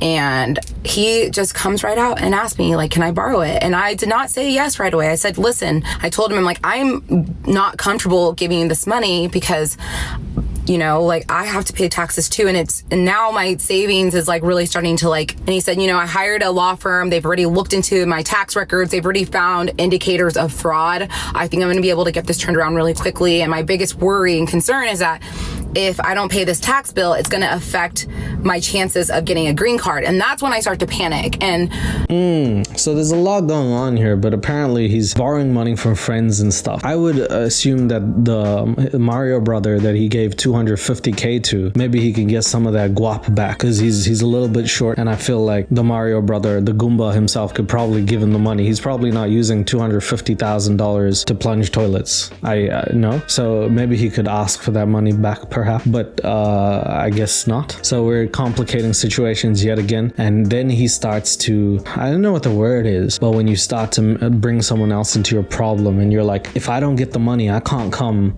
to Dallas. I can't come to be in the place with you. We can't have the dream that you wanted. And all she wants to do is marry him and be with him. And she sees this as a problem. So she's like, I have to give him the money so he can get the green card and live with me. She's now roped into his problem. She's spun in his web of lies, so to speak. And now I realize that I was just in a very toxic cycle of emotional manipulation. After some time, he talks me into loaning him the $15,000. Everything about this felt so wrong in my soul, but I did it anyway. My parents came to visit maybe a couple days after he came. And at this point, he's staying in the living room, not in the bed with me, but he could not go to a hotel because we're like trying to be mindful with spending. Yes, of course. Trying to be mindful with spending. 10 flights. I don't know how much money down. He sold his Patek watch or whatever. He gave $250,000 to his homie, his plunging homie. I'm sure that money troubles are really bad now. He was so in trouble with money, he had to sleep in the same house as her. That's crazy. So my parents definitely started to bond with my ex a lot more over this trip. And I wake up and I get a text from him and he says, hey, can you come downstairs real quick? And I said, of course. So I go downstairs. I'm like, what's up? He said, one of my friends, the friend that he had received $5K from for the tax bill, reached out to me and said he's freaking out because his wife really wants to buy this house and he's short a certain amount of money. And so I do something so stupid and idiotic. Hold up. His friend lent him the money and then asked for it back because he's now buying a house. His friend knew that he was buying a house and was like, sure, I'll give you the money. Wait, no, I need it. You're telling me that was his friend? You didn't question that, and you didn't question why he lent $250,000 to someone else. And if that guy could ask for $5K back, he couldn't ask for some of his $250K back. Are we in the same stratosphere here? It feels like you're just missing big chunks of information that would lead you to the truth. I understand love is blind, but it's not stupid. I end up loaning him an additional $3K, not even. Okay, so she's up to $18K. She's sugar daddying right now. She's sugar mama. $18K. That's a lot of money to lend a dude who has not really done it for you, man. I'd already given him $15K, so I actually ended up giving him $18,000. At this point, I had just hard launched him on my Instagram. That's a term that 30-year-olds are saying. That's a thing. I was gonna write that down. Hard launch someone. Have you guys ever hard launched someone? If a girl ever says that to me, I'll hard launch her out of a cannonball. Wow, that's weird to say. I hard launched him on my Instagram. Now everyone can see him. All 10 of my friends know that I have a boyfriend, even though I only ever talk about him and I'm $18,000 less rich because of him, and they know that. But okay, hard launching. That's the thing. I'm not gonna hard launch. I like soft launching. Valentine's Day prior. So at this point, I hard launched him after we were already married. And I'm going through my Instagram story views and I'm looking at the names and I'm seeing all of these Danish names. And I can tell they're Danish names because there's a different Danish alphabet. Yeah, it's got like all of those squiggly things at the top. It looks like someone was drunk when they wrote it. I understand. She's seeing that because she's now looking at her stories. And can I tell you something, people? Maybe, and this is just me, maybe I'm not the biggest social media fan. I don't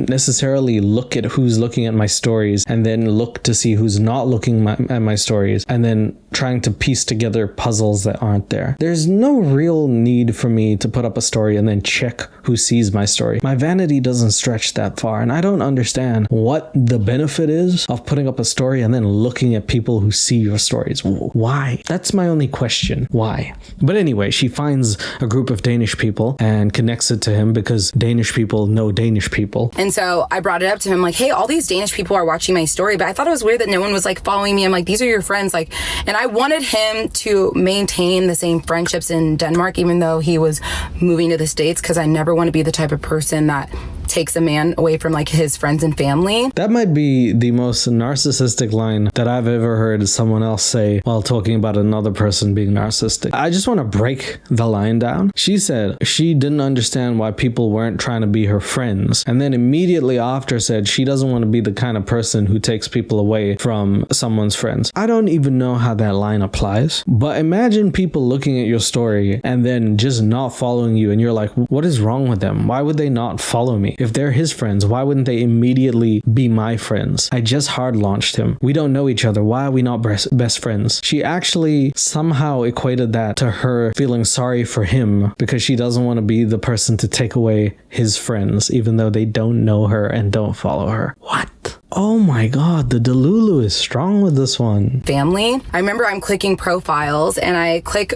a girl's profile. Damn. What kind of life is she living where she has time to stalk other people for looking at her story?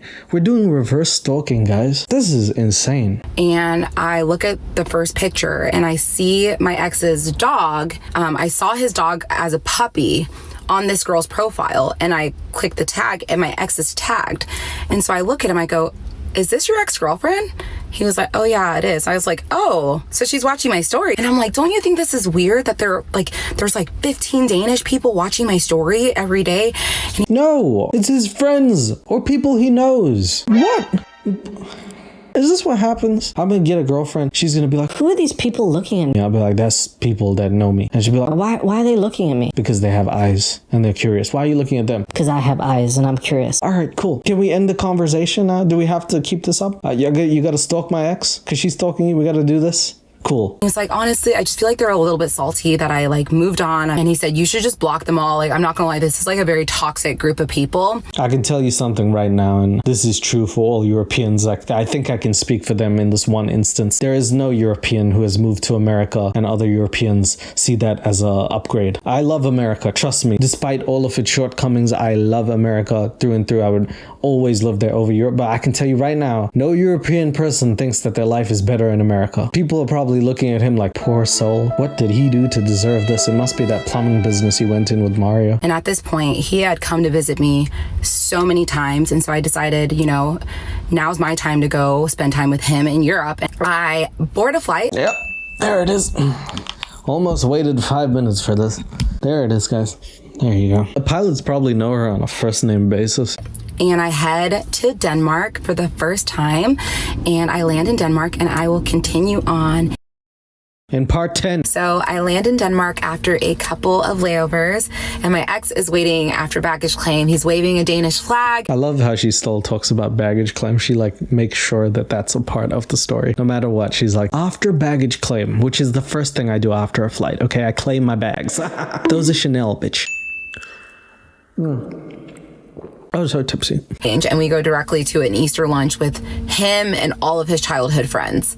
So I walk in and everyone is just so nice. And it's his childhood friends and like their wives and girlfriends.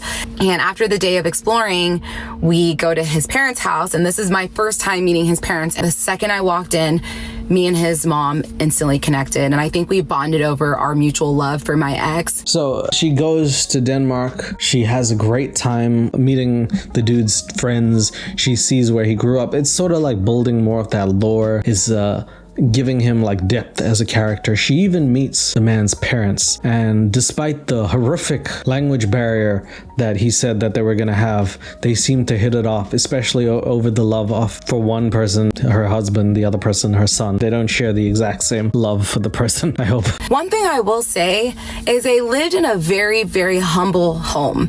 I did not meet the older sister. At this point, the girl also notices that they live in probably a smaller house than what she would have assumed, because this man had painted their house out to be, well, their family out to be heirs of riches and wealth.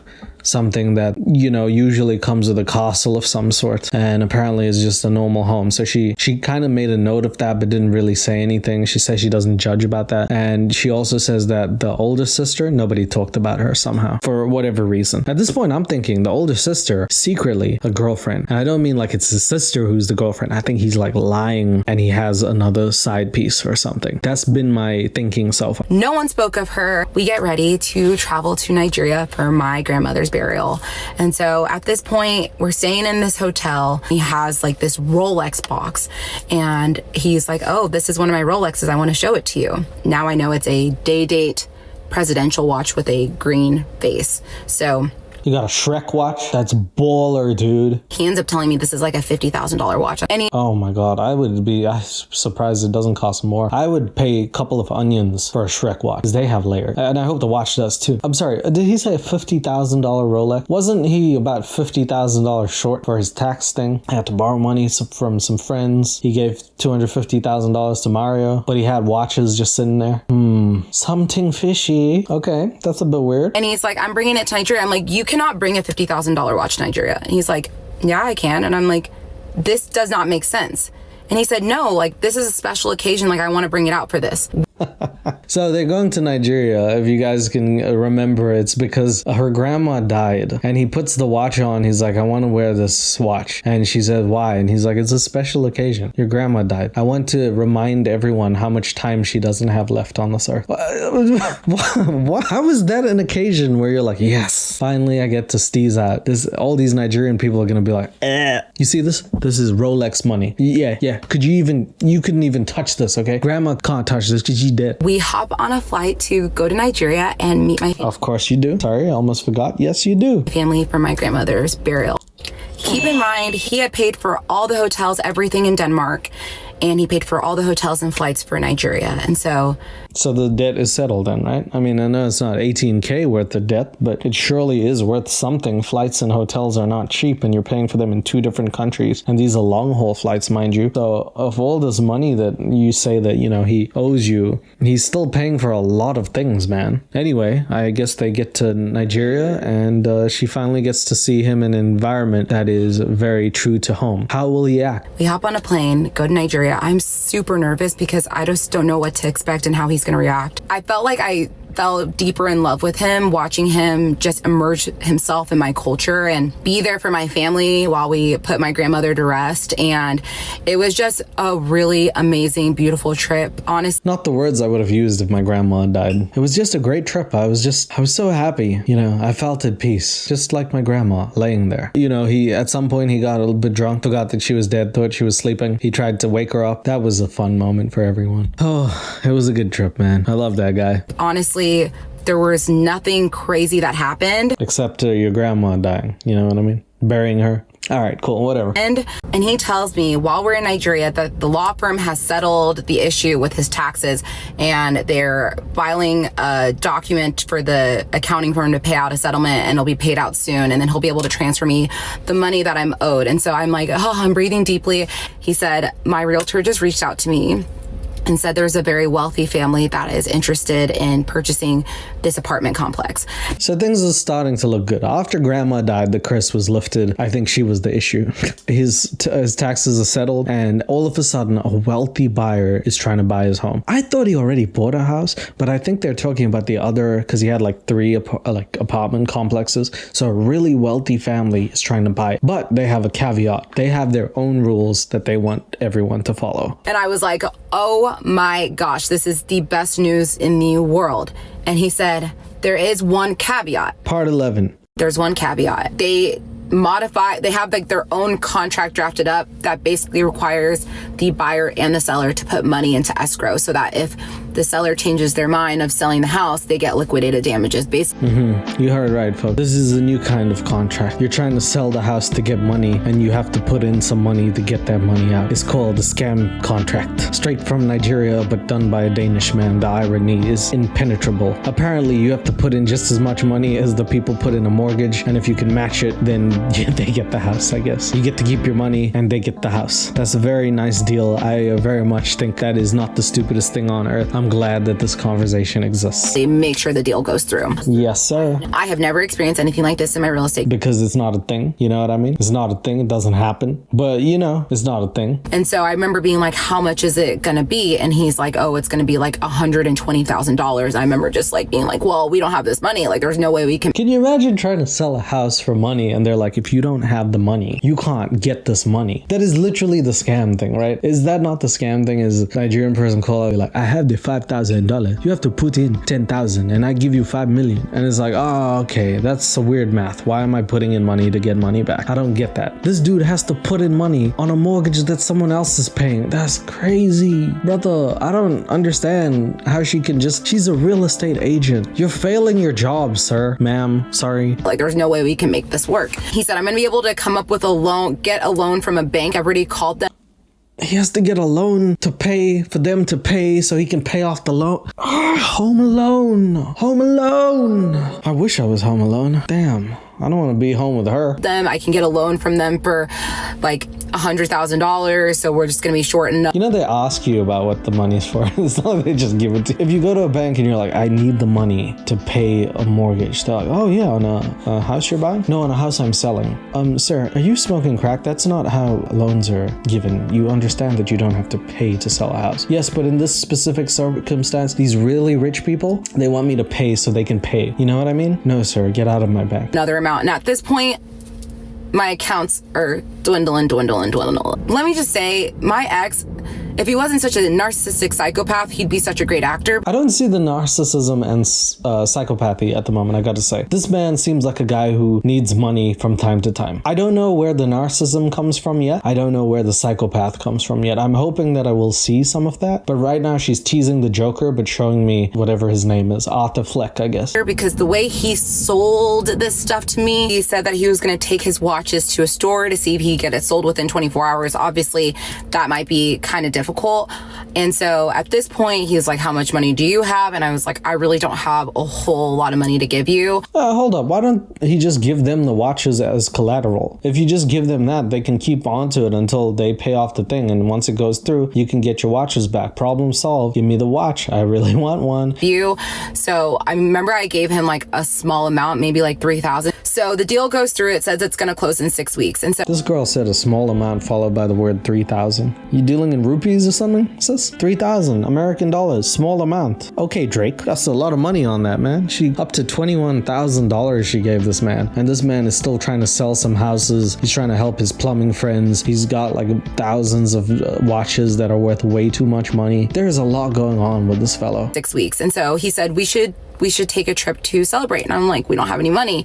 And he was like, well, we can just use your credit cards because, you know, like we'll be able to pay it off whenever the money hits.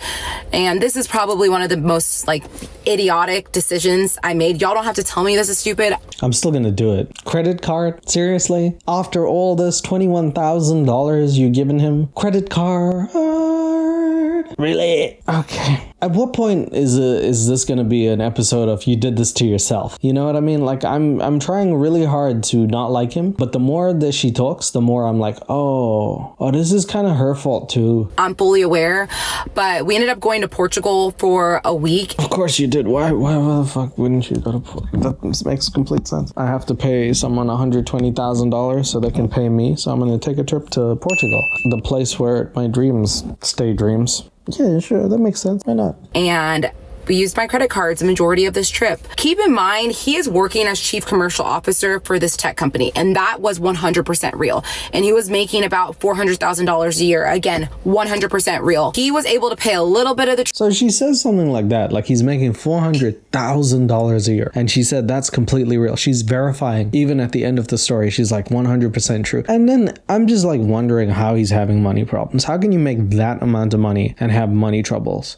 How stupid do you have to to be to make that sum of money, be that successful, and also that stifling with money? That doesn't make any sense. That makes no sense at all. I'm gonna take the shot. I don't understand what I'm even hearing. Bit of the trip, and I was able to pay a little bit of the trip. So we go to Portugal. We have the most spectacular week. Yeah, swimming, food, eating, head cracking. I remember that was the week that I decided I want to get married in this country. Of course, yes, of course. Guys, they got married, but it was a fake married. They need to get real married. And of course, let's go to a country neither of them live in, Portugal. They can get their Portuguese friends, which they don't have any, but that's cool. Home turf for Cristiano Ronaldo. Country, I love it here. It's so beautiful. And there was one day while we were in Portugal that I was just complaining about working. I'm like, I'm so over this job. Think about it. And he just said, why don't you quit? And I remember looking at him like, what do you mean quit? Happy, I want you to do something that brings you joy, and real estate brings you joy. And he said, well, we're going to have a cushion, and luckily I make money. I'm going to be able to afford all the bills, and you can just focus on building your business back up. And let me tell you, everything about this decision, it felt right, but it also felt wrong. And let me tell you, I do not regret quitting my job. I regret the timing. I'm sorry. I'm not. I think something's gone to my head here. Did he say that she should quit her job? And then she was like, yes. Hell yes, I should. For no other reason than him saying you should quit your job. What influence does this man have on this woman? What type of black magic is happening here where he's saying words and she's like, 100% correct. I hate that job. Is this an episode of Black Mirror? What am I watching? She just willingly quit a job that was keeping her afloat. She's owed all this money. This guy's made some bad decisions back to back to back to back. They went to Portugal and he's like, you should quit your job. And she said, I already did. Oh, this is giving me anxiety. Your girl is hurting. Your girl is stupid. Financially hurting, because now I'm accruing like a little bit of credit card debt. My savings is like nothing. Dude, do you know when you get married, like there's one of two things that happen. You get married to someone so good that you guys like get some really healthy and beautiful lifestyles, choices. You become a better person with that person around you. You become the sum of two parts, and you're better for it. Or he's in so much debt, you marry him, now you're in debt. He gives you the pain. You earned that pain. You didn't have it before, now you got it. Debt, you got it. 100% of my debt is your debt. We share that, baby. And at this point, I'm fully trusting him, and so we're in Miami. And oh, wow. They go to Miami for some reason. She's trusted him so hard. She's in so much debt. The only thing that could cure her debt is Miami. I'm going to Miami so the credit card people can't find me. Nice. I'm gonna assume they took a flight, since Dallas is the West Coast and Miami's the East. Of course, you can drive there, but I don't think these two did. And for the most part, we're using my funds. After Miami, we went to Denmark to celebrate his mom. Seriously, can I just finish this shot before I draw another one up and take another one? Because it's actually happening too fast now.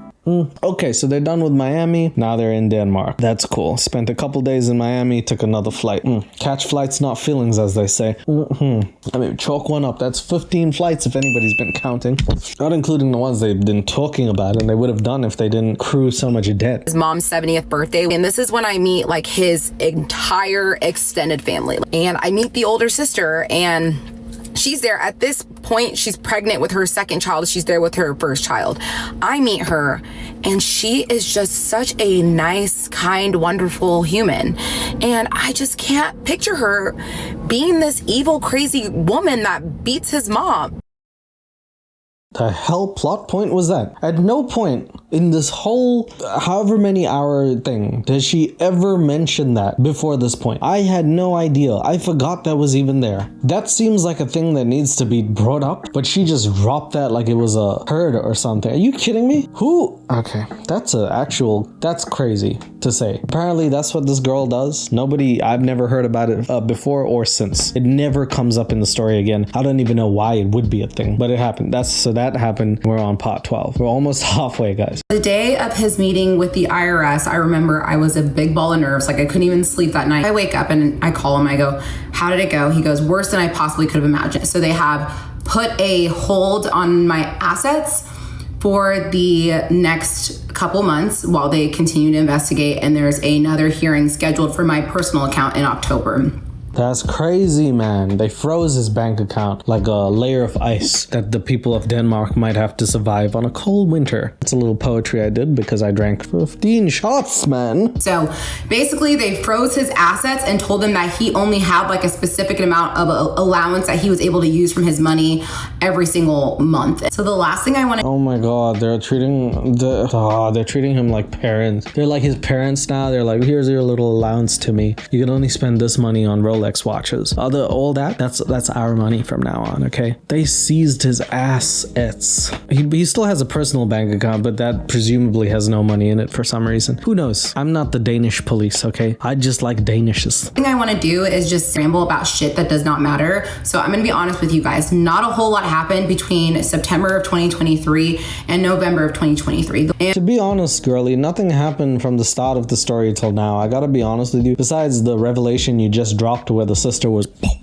a mom, which is crazy and out of pocket and apparently, like, you know, not a point of contention since you never bring it up. Nothing really has happened besides this dude sometimes needing to borrow money from you. He's also paid for a lot of trips, been there for you, went to see your dead grandma. She actually does say that she saw him dancing in Nigeria, so he was actually happy that she died, I think. Things have been going good. So I don't know what the story is, and I'm almost halfway through it. Can we get to the point where there's a big reveal or he does something crazy? I really want to know where the crazy is. Show me the crazy. And it ends up working out in our favor, and his account opens up in October, and I'm so happy. He like immediately sent me, I think, like $9,000, and I was like, oh my gosh, like this is amazing. Like we're gonna be able to like come out of this. And he said his business account, that was where the 10 million was supposed to be. What are these plot points? I promise you, I swear to you, you can go back and watch the whole thing. There is no point which he says that he has $10 million randomly sitting in his bank account. And if he has $10 million and it gets unfrozen, what a dick move to give back 9,000 out of the 21,000 he owes her. He's giving her lump sum payments. That's disgusting. So December rolls around and his 90 days of being in the States is about to be up. 90 Day Fiancé, Danish edition. So he went back to Denmark the beginning of December. And so my plan was to go and meet him in 2 weeks. So we're going to spend 2 weeks apart.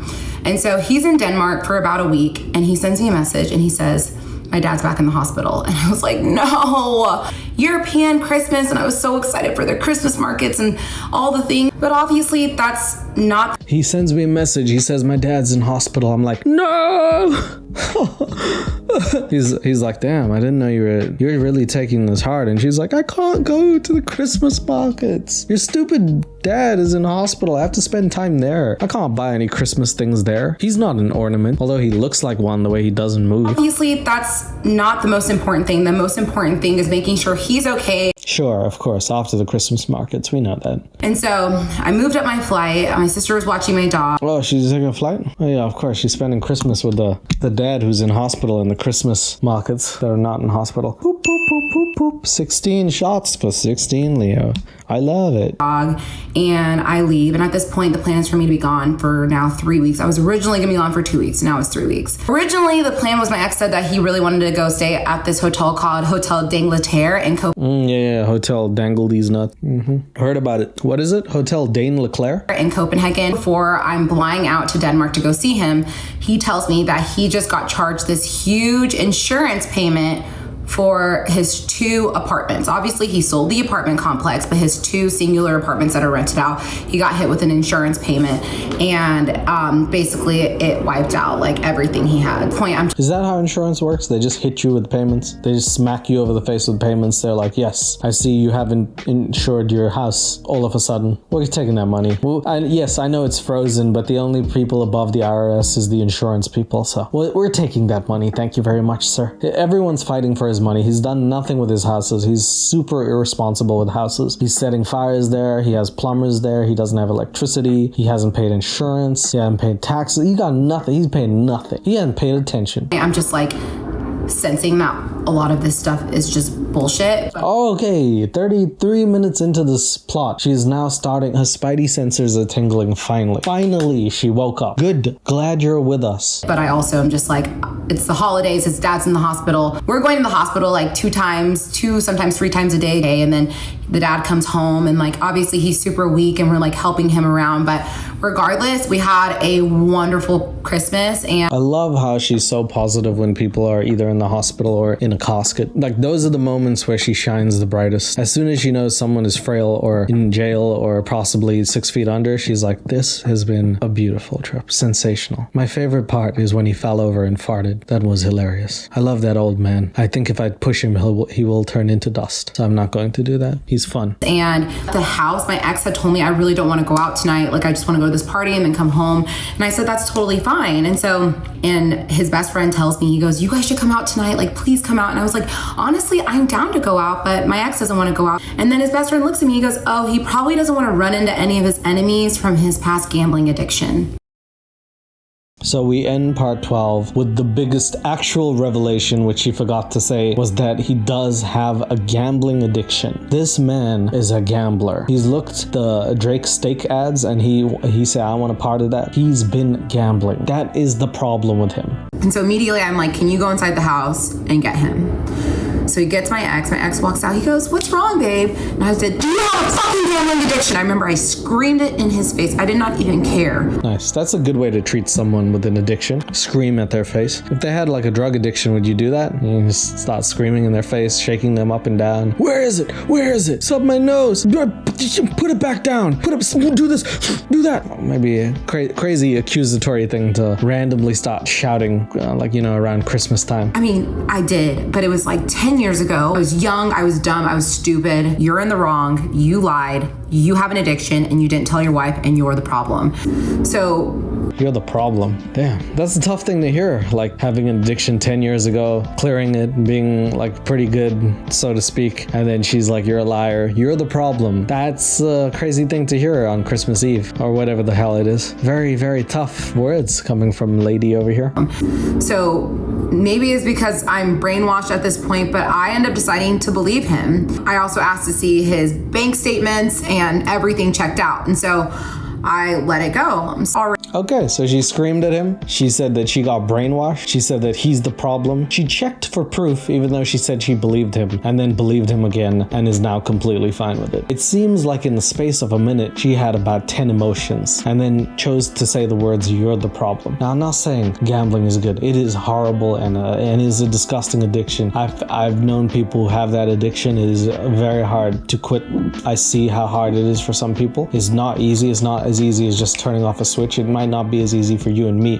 I can look at something and say I'm out, but some people cannot do that. It's in their brain. It's a very tough thing to curb. So you got to treat this with a little more respect than just screaming you're the problem. So I don't know who's in the wrong here. I'm not saying it's good to have it, but the way she handled it, a bit crazy, man. Already had plans to go to Budapest for New Year's following New Year's, and we found some really cheap. Yeah, you did. You found some cheap flights, cheap hotel, first class flights, and a cheap hotel, baby girl. Baby girl. Yep. Budapest. She's honestly collecting passports, stamps in her passport. She's collecting passports because she's got so many stamps in them. Damn, this is insane. When people said she's taking a lot of flights, I was like, is it that many? She could start filling all the seats on the plane by herself if she went at the same time. This is wild, man. Tell me about Budapest, girl. Honestly, we didn't spend a whole lot of money on that trip, and that's part of the reason why we went. But we went there for New Year's, had a good time. As you can probably imagine, I paid for that entire trip. Well, you did say you didn't spend a lot of money and you were barely there, but cool. After Budapest, we went back to Copenhagen for one day, and then I went back to Dallas, and he stayed in Copenhagen because he had a bunch of work meetings. I could chalk that up to 2 flights, and I probably should, but I'm not going to take a shot for those. But yeah, they went back to Copenhagen, so instead of staying there, they took a flight, then took a flight back, and then she went back to Dallas. We're up to 19 flights if anybody's counting, and I probably missed a few out too. I'm home and obviously stressing about this upcoming hearing with the Danish IRS. How did the hearing go? And he said they ended up deciding to put an 18-month hold on my account. And I'm like, oh. when you're so mad, you start moaning, doing your O moan. Damn. IRS is like, you don't have any money to pay us, so we're gonna freeze your account so you will starve to death. We're gonna make sure that you can't pay us because you're not gonna exist by the time we're done with you. They froze his account for the same amount of time it's gonna take to get a green card. Conveniently. Fast forward to February 10th. It's our anniversary. Talked originally about maybe going on a vacation. Yes, because you kind of need that. I mean, you haven't really been flying much, you know. It's about time you left your place. I feel like you're staying at home too much. But then we ended up canceling the vacation just because we wanted to save some money. And so we ended up just being here for our anniversary, and so we went to She was disgusted when she said that. You can see her face. We ended up being here for our anniversary. We ended up being in the same place. What are legs for? What are wings for if we can't use them? a nice restaurant here in Dallas, one of our favorite ones, and we go to dinner. And he's ordering like really expensive wine. Like I think he ordered like a $400 or $500 bottle of wine. And I was like, What is up with this lifestyle you guys have? You shouldn't even go to a restaurant that offers you $500 wine. If you're trying to save money, folks, don't go to places that encourage you to get money out of your bank account. You don't go to a gambling machine trying not to gamble. You don't go to a bar trying to be sober. You know what I mean? You understand what I'm saying? It doesn't make sense going to a fancy restaurant and being like, we're just gonna order water, right? $500 bottle of wine, please. The same that Jesus used to have. Yes, thank you. I had to do it. Damn. and I was like, what are you doing? He's like, it's our anniversary. And I'm like, I know, but we need to be saving money. And then afterwards, one of my good friends was at a cocktail bar and said, hey, you guys should come and meet us. And we were like, sure. I asked him if he was down. He said, yeah, let's do it. So we go. And we go to this cocktail bar. My friend is there. She's celebrating a birthday of another one of her friends, someone that not super close friends with. And before I know it, my ex is like, I'm gonna buy everyone around his shots. And I remember just being super annoyed because I knew he had just spent like $800 at dinner. He's drank his She said the wine was $500, right? They still went and had a dinner that cost $150 each on top of the $500 wine. Whether she wants to or not, you can't pretend that you don't like the lifestyle. There is no getting out of the situation. I've not had $800 dinner. Never $800. That is insane. My goodness, I've had a couple of expensive dinners for a video. The most expensive dinner I had for not a video is when I take my parents out or my friends out. I've never eaten something like that. That's insane. You guys need to save money. The IRS is putting a hold on his account and he's having $500 bottle of wine. Okay, sorry. He's drank his like third old fashioned. And then I look up and he's ordering another one. And I look at him, I say, are you sure you should order another drink? Who do you think you are to tell me when what I can and can't drink? And I said, because he's now ordering random people drinks. Not random people, but friends of friends. People he doesn't really know. He's drinking a lot. And when a girl over here questions him, he says, do not question me. Do not question my tarta. And then he starts drinking again because he is mad. And he is a man. And he doesn't want anybody questioning what and when he drinks. I can and can't drink. And I said, and he's like, you know what? Fuck it. Let's just go. Y'all, I don't know what happened next, but this huge, intense fight spiraled out. The fight escalates and he ends up walking out of the home. And I'm like, where are you going? And he said, don't worry about me. I'm going to get a hotel tonight and then we're going to see where we stand. And I was like, what the fuck does that mean? I'll tell you what it means. He got so drunk that he wanted to bang one out and he didn't want to do it with you, so he pretended to fight so he could go to a hotel and jack it off. You know what I mean? He probably went to a motel. They're like, all right, yeah, you go, yeah. You need one of those? All right, cool. I don't know what really happened, but it seems like they're escalating now. They've passed the honeymoon phase and things are not going good. This has happened on their anniversary, by the way. Expensive wine. This guy's buying random drinks for people. He's drinking too much. He's now fighting. They're now causing a rift. And we're past halfway here. Things are not as sunny as they seem. And this is what I was saying. You can't just expect everything to go well after a few weeks of knowing someone and seeing the best. Now we're starting to see qualities of this guy, like gambling and drinking, that maybe you wouldn't want to get married to. Maybe you don't want that in your life forever. Well, that's all I'm saying. But we're on to part 14 now. Let's take a look. The next day, he says that he's going to come back and get some more of his things and go back to the hotel. Over time, he finally is like, okay, it's fine. obviously pissed off that he just dropped $1,000 on a hotel room, which... Oh, how drunk was he? Last I remember, he was having a fight with you because he bought too many drinks, and I remember an $800 dinner plus shots for someone that he barely knows. This seems like a lot of money. $1,000 for one night. You guys have been in financial ruin for like most of this video, and then he drops 1K on a hotel. What does it do? Suck him off? Does the whole hotel suck him off? That's crazy. That's crazy money. He spent like $1,500 the night before. A couple days go by and I get a message. Hold up. I remember her saying he bought a $500 bottle of wine, which, as I said, Jesus doesn't even do that. $300 on the dinner between them, so they ate like caviar and caviar on top of it. Then that means he spent $700 more on shots? Are you Little John or something? Why would you spend so much money on this stuff? This is ridiculous. This dude spent $2,500 in a day. No wonder he's borrowing money from everyone. How could you possibly keep up with these expenses in life? From one of my really, really good girlfriends. She says, did you know that your ex owes my husband $200,000? Oh my gosh. So at this point, the girl drops a bombshell right there. Her friend calls and she says, my husband is owed $200K from your husband. That means that he was probably potting with him for about 30 minutes, because that's how long it takes this man to spend that money. He genuinely is burning through money. I'm not even surprised at this point that he borrowed $200,000. What I am surprised about is who has $200,000 to be like, yeah, bro, it was just sitting in my bank. It's yours now. Who is this person? I don't understand what her friends are. Sometimes I have friends like, hey, can I borrow your pen? And they're like, get your own. And that's our friendship. But like $200,000, that's a lot of money, bro. I would be Mr. Krabs in that situation. You're not getting a dollar out of me. I couldn't breathe. Like, I literally could not breathe. And I look at him and I go, what the fuck is this? What he did not know was that I was going to message my friend separately and ask her husband if the story that was communicated to me by my ex was true.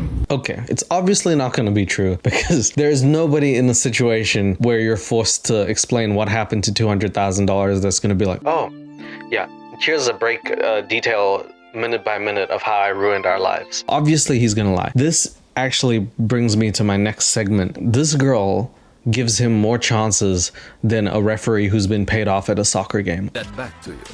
I have never seen a girl who's like, yeah, so many red flags, this is bullshit, now it's finally gonna be the final straw, and then continues to be like, but I'm really in love with him. She must love a guy who's 6'3", because I don't understand why you would stay with someone who's this problematic. If you find someone lying about money, about cheating, all these other things, are you not just gonna go? Like, at what point are you like, found you with another girl, what are you gonna do this time? How are you gonna ruin my life this time? At what point is it like on you to leave because you know he's not gonna change? I feel like now's the time she should dip, because there is no getting better from the situation.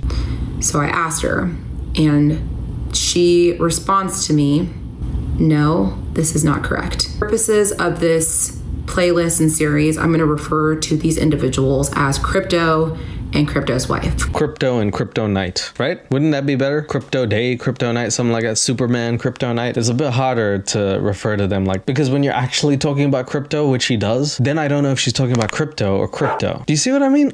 Yeah. Oh man, I'm not sober enough for this conversation. And just so you know, I had someone look into the wallet that I sent money to, and it's been linked to a gambling website since 2023. I just fully collapsed to the ground. Every time she figures out something, it's worse than the time she figured out something before. Because like, remember the last time she's like, I could not breathe. Now she's like, I collapsed to the ground. It's just gonna get worse and worse. I skydived out of a plane with no parachute. Telling you, honestly, she's gonna end up on Mars if she keeps doing this shit. I grab his face and I pull it to me and I scream in his face. I said, tell me the fucking truth. She's like Vin Diesel in this situation, you know what I mean? She just turned into an action star. She like grabs his face like a grapefruit and stuff. Tell me the truth! Tell me! After collapsing, by the way, so I imagine her like collapsing like a sack of potatoes, and she gets back up. She's like, I got the energy now. Gambling. You know, you should wage war against gambling rather than this man. Go to Las Vegas and start kicking the casinos. And he looks at me and he goes, okay, I've been gambling. You know, we said our vows and we said in sickness and in health, and this is a sickness, and I have no experience with addiction. So at this point, she has to make a really tough decision because remember, people have said he was gambling like 10 years ago and he kicked that habit, but now he's relapsed and he's gone back to gambling. He's throwing those dice. And she said she took him in sickness and in health, and she is immediately calling this a sickness. So she's like, all right, this is not like a little thing that you have a little problem. This is like you're sick in the head. But she did promise to marry him with that ring that he didn't actually give her, presumably because he gambled it away. So she's gonna have to fix that. At this point, this man is gambling his relationship away, which is ironic and poetic at the same time. So that is peak comedy. I look up a Gamblers Anonymous meeting and I find one here in Dallas, and it was Wouldn't it be funny if the Gamblers Anonymous thing said, I bet you won't join us? That would be good though. I feel like they'd get some people with that. open meeting happening. And I told him, I said, you know, it's still really hard for me to like talk with you, but let's go to this GA meeting. Crypto tells me, I was wondering, how would you feel about me hiring a PI to look into his past? So on one end, she's like, cool, he's a gambler. I need to take him to Gamblers Anonymous. That way you won't know who's gambling, which makes it better. Secondly, while she's trying to get him help, she's trying to snoop on him and he's like, let me hire a private investigator. She says, hell yes. I want him probed like an alien on Mars. And I said, 100%, please do it.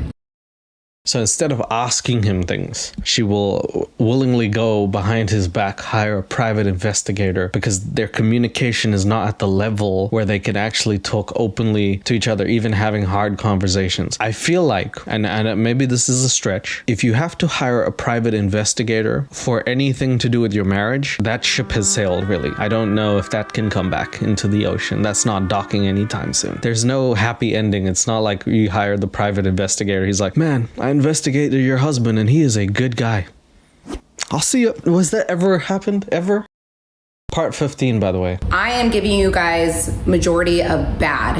And oh yes, now is my favorite part. In part 15, she discloses something that really tickles my nuts, really, honestly, because this is just information that would be pivotal to ruining her case, but she says it anyway. there was a lot of good times in our relationship. I would say I was happy 90% of the time. So Crypto tells me he's going to hire a PI to look into my ex. I was 100% on board with this. I did not tell my ex this was being done. After a couple... Yeah, because if you told him that a private investigator was going to investigate his life, that would ruin the point. Thank you for that information. This is like when she told us she goes to baggage claim to pick up the bags. I appreciate that she doesn't leave out any details in the story. Thank you. Appreciate it. Couple days, Crypto sends me a text and he says, okay, here are the preliminary findings. My ex did not go to the Olympics, not once and not twice. And when I found this out, I was sick to my stomach. And then remember last time she fell to the ground? This time she was sick to her stomach. It's not as bad, actually. It just seems pretty okay. But I do recall she has like a issue with him not going to the Olympics. She doesn't seem to mind other things, but the Olympics part, that's gonna crush her soul. I could have probably told you that he didn't go to the Olympics because you could Google search that shit. And if you don't find him there, he's not there. But I guess the PI was doing that. It was like an easy day for him. And I start looking through our WhatsApp messages and videos, trying to just reflect on all the things that he told me. And I see the photos that he sent me of his apartment in Copenhagen, the one that he had sold a year prior. And so I downloaded the photos and then I reverse Google image searched them, and it pulled up an interior designer's home in Germany. So at this point, the private investigator is not even investigating anymore. She's now using Google search, doing reverse search, or she's like Jason Bourne and stuff. Jesus Christ, that's Jason Bourne. She's Jason Bourne because she has so much time because she's not taking a trip. So now she can trip out on her husband and do all this stuff. And that's exactly what's happening. So she's reverse imaging searching and she finds out he doesn't even have the apartment. But the thing she's more mad about is not the apartment. So I go back home. He actually was at the gym. Second he walks in, I immediately say, I need you to sit down. We need to have a talk. Did you go to the Olympics? He goes, I didn't edit that. That's genuinely, she waited for him to get home and she was like, did you or did you not go to the Olympics? Tell me the truth. How is that the first thing and not like, oh, you don't own an apartment? You said you own 3. You're lying about property and finance. How is the...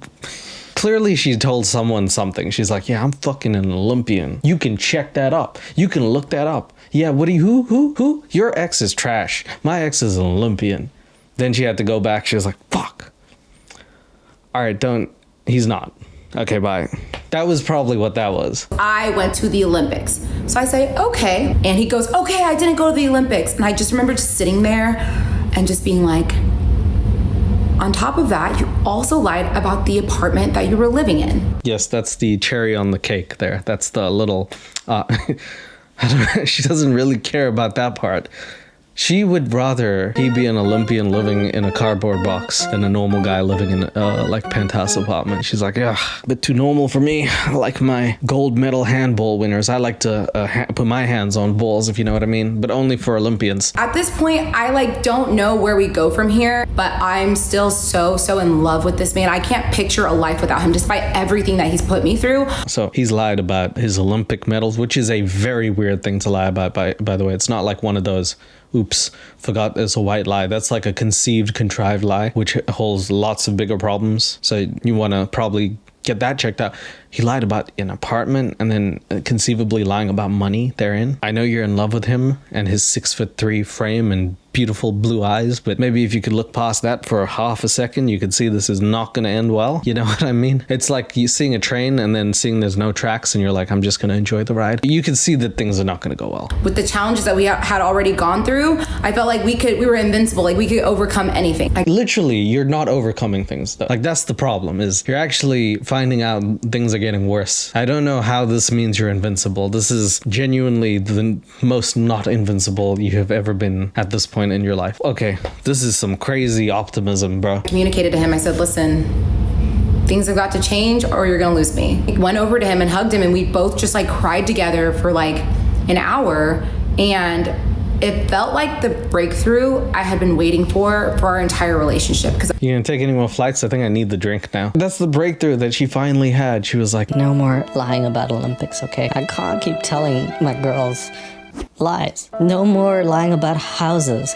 Where have we been staying? What the hell is Motel 6? What is that? I thought that was Swedish or fucking Norway. What is it? Danish? I thought it was Danish for hotel. Just leave me alone. she cried for an hour with him. She cried about that medal not existing, I bet. so we had already had a trip booked to Colombia. There it is. Are we good? Trip booked to Colombia? There it is. Didn't have to wait too long. Because he only could be in the States for 90 days. So we're like, where can we go that's affordable? Regardless, we go there the day before we go to Colombia. We go to their house and we sit down in front of Crypto and Crypto's wife. Part 16, and I'm gonna take a little swig here. They went to Colombia because after you find out that your husband lied about his Olympic journey and also that he doesn't have a house, what do? Book a trip to Colombia. Stupidity at 100. And my ex began to talk, and he basically just said, I know that I did these things, but it almost was like I was a different person. We can move forward from here. We're gonna set up a payment plan. The next day we go to Cartagena, Colombia, have a spectacular time. Of course you did. Why wouldn't you have a spectacular time? I mean, what's wrong in your relationship? It's not like someone lied about their whole life and owes your friend $200,000. While he owes your friend $200,000? A perfect thing to do instead of pay him back is go to Colombia. Why don't you stay there? Because I don't think you'll be welcome back. Time. And I was kind of expecting the proposal throughout the trip. And then there was a night that we went to dinner and then we went out for a drink and then we came back home. And the hotel we were staying at had a rooftop that was like overlooking the city. And didn't she say they were traveling on a budget? They got a hotel that overlooks the city and this man owes her friend $200 and something thousand. This man still owes her money. He also just lied about two huge things. And in her head, she's like, is he or is he not gonna propose?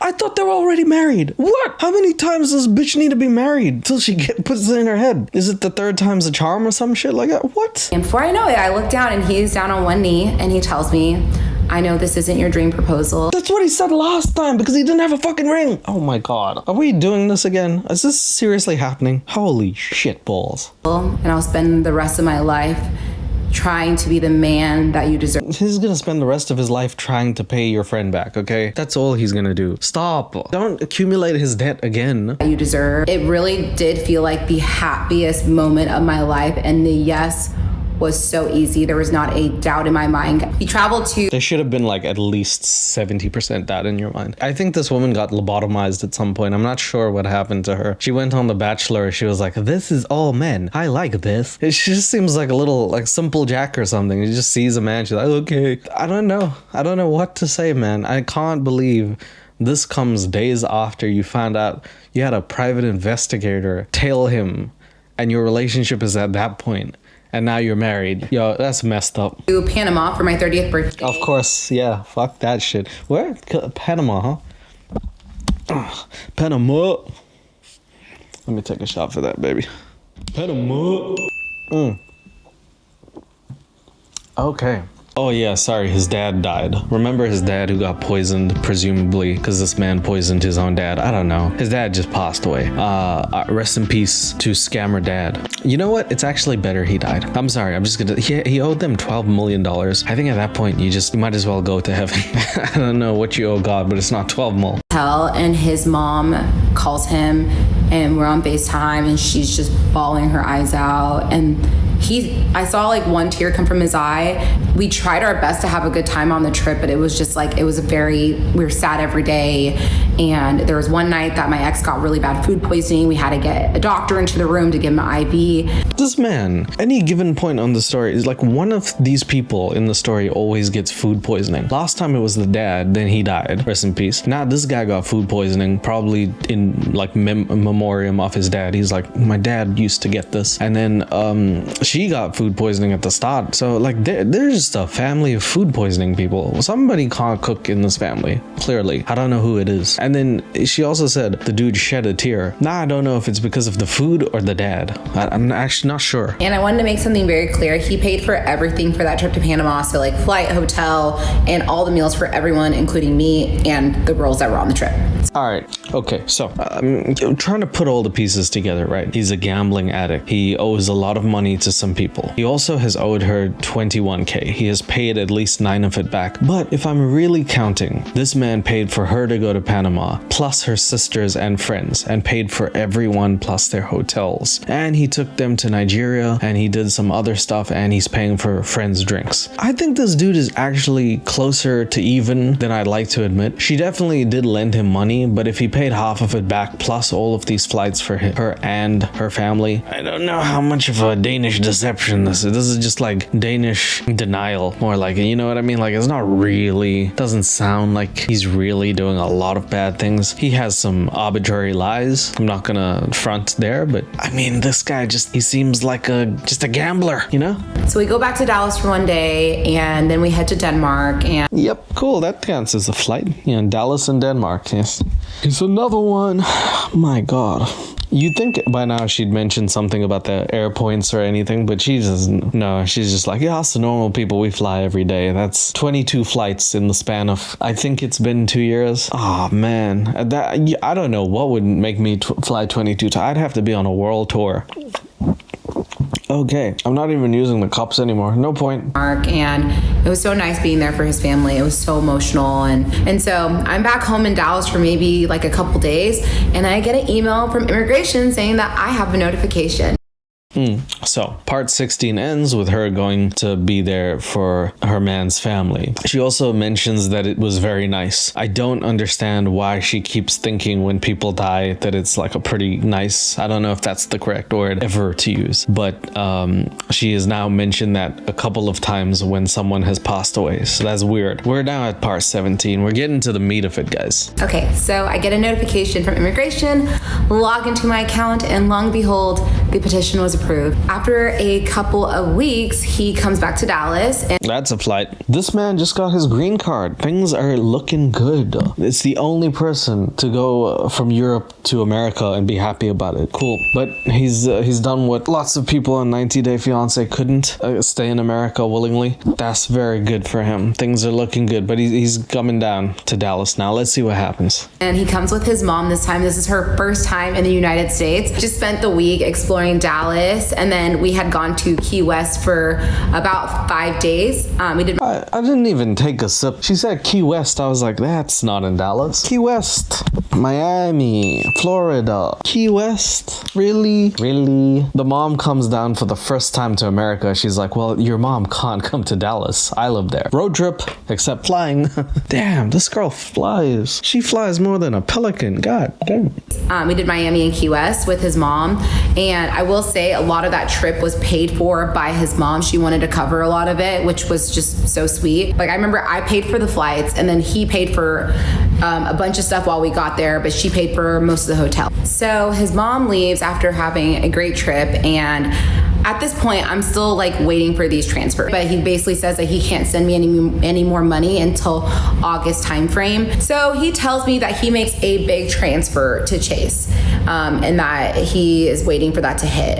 And a couple days go by, I'm like, what's going on? He's like, oh yeah, okay, the transfer hit, and he This is a moment of silence for the fact that every time, I don't know what kind of family these two have, but like I have heard so many times, my mom's paying for everything. I'm just gonna borrow $50,000 from my dad. Oh yeah, no, my parents will pay for that. Well, moment of silence for me, and the fact that if I ask my dad for $5, he'll give me debt to pay off from his side. So damn yo family. That's all I has to say. It's nice to have a dad who can give you money and not take some from you. You know what I mean?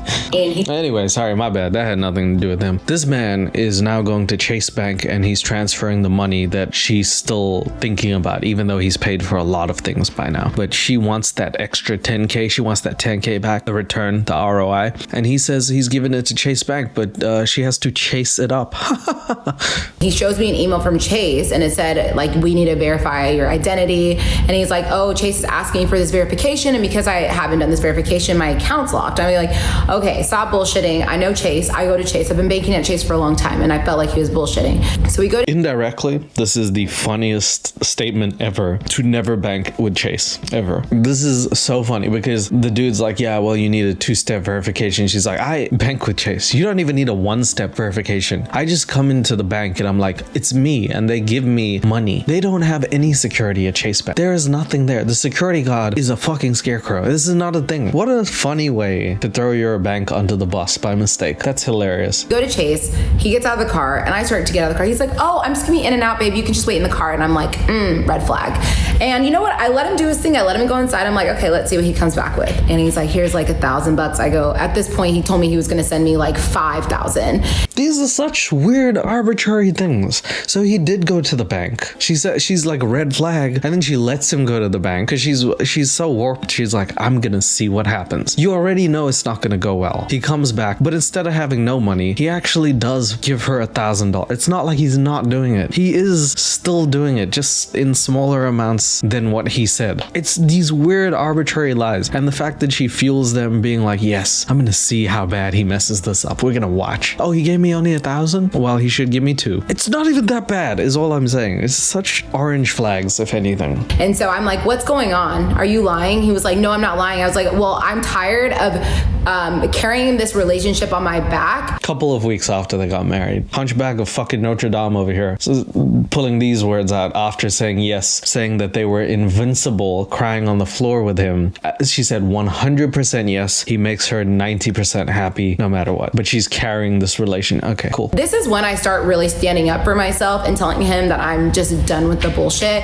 And he gets so angry with me. And he storms off, goes upstairs, goes in the guest bedroom, closes the door, and he refuses to talk to me and like locks the door. And I'm like, what is going on? I remember just being so angry because I'm like, you're the one with the addiction. You're the one that's hurt me. And some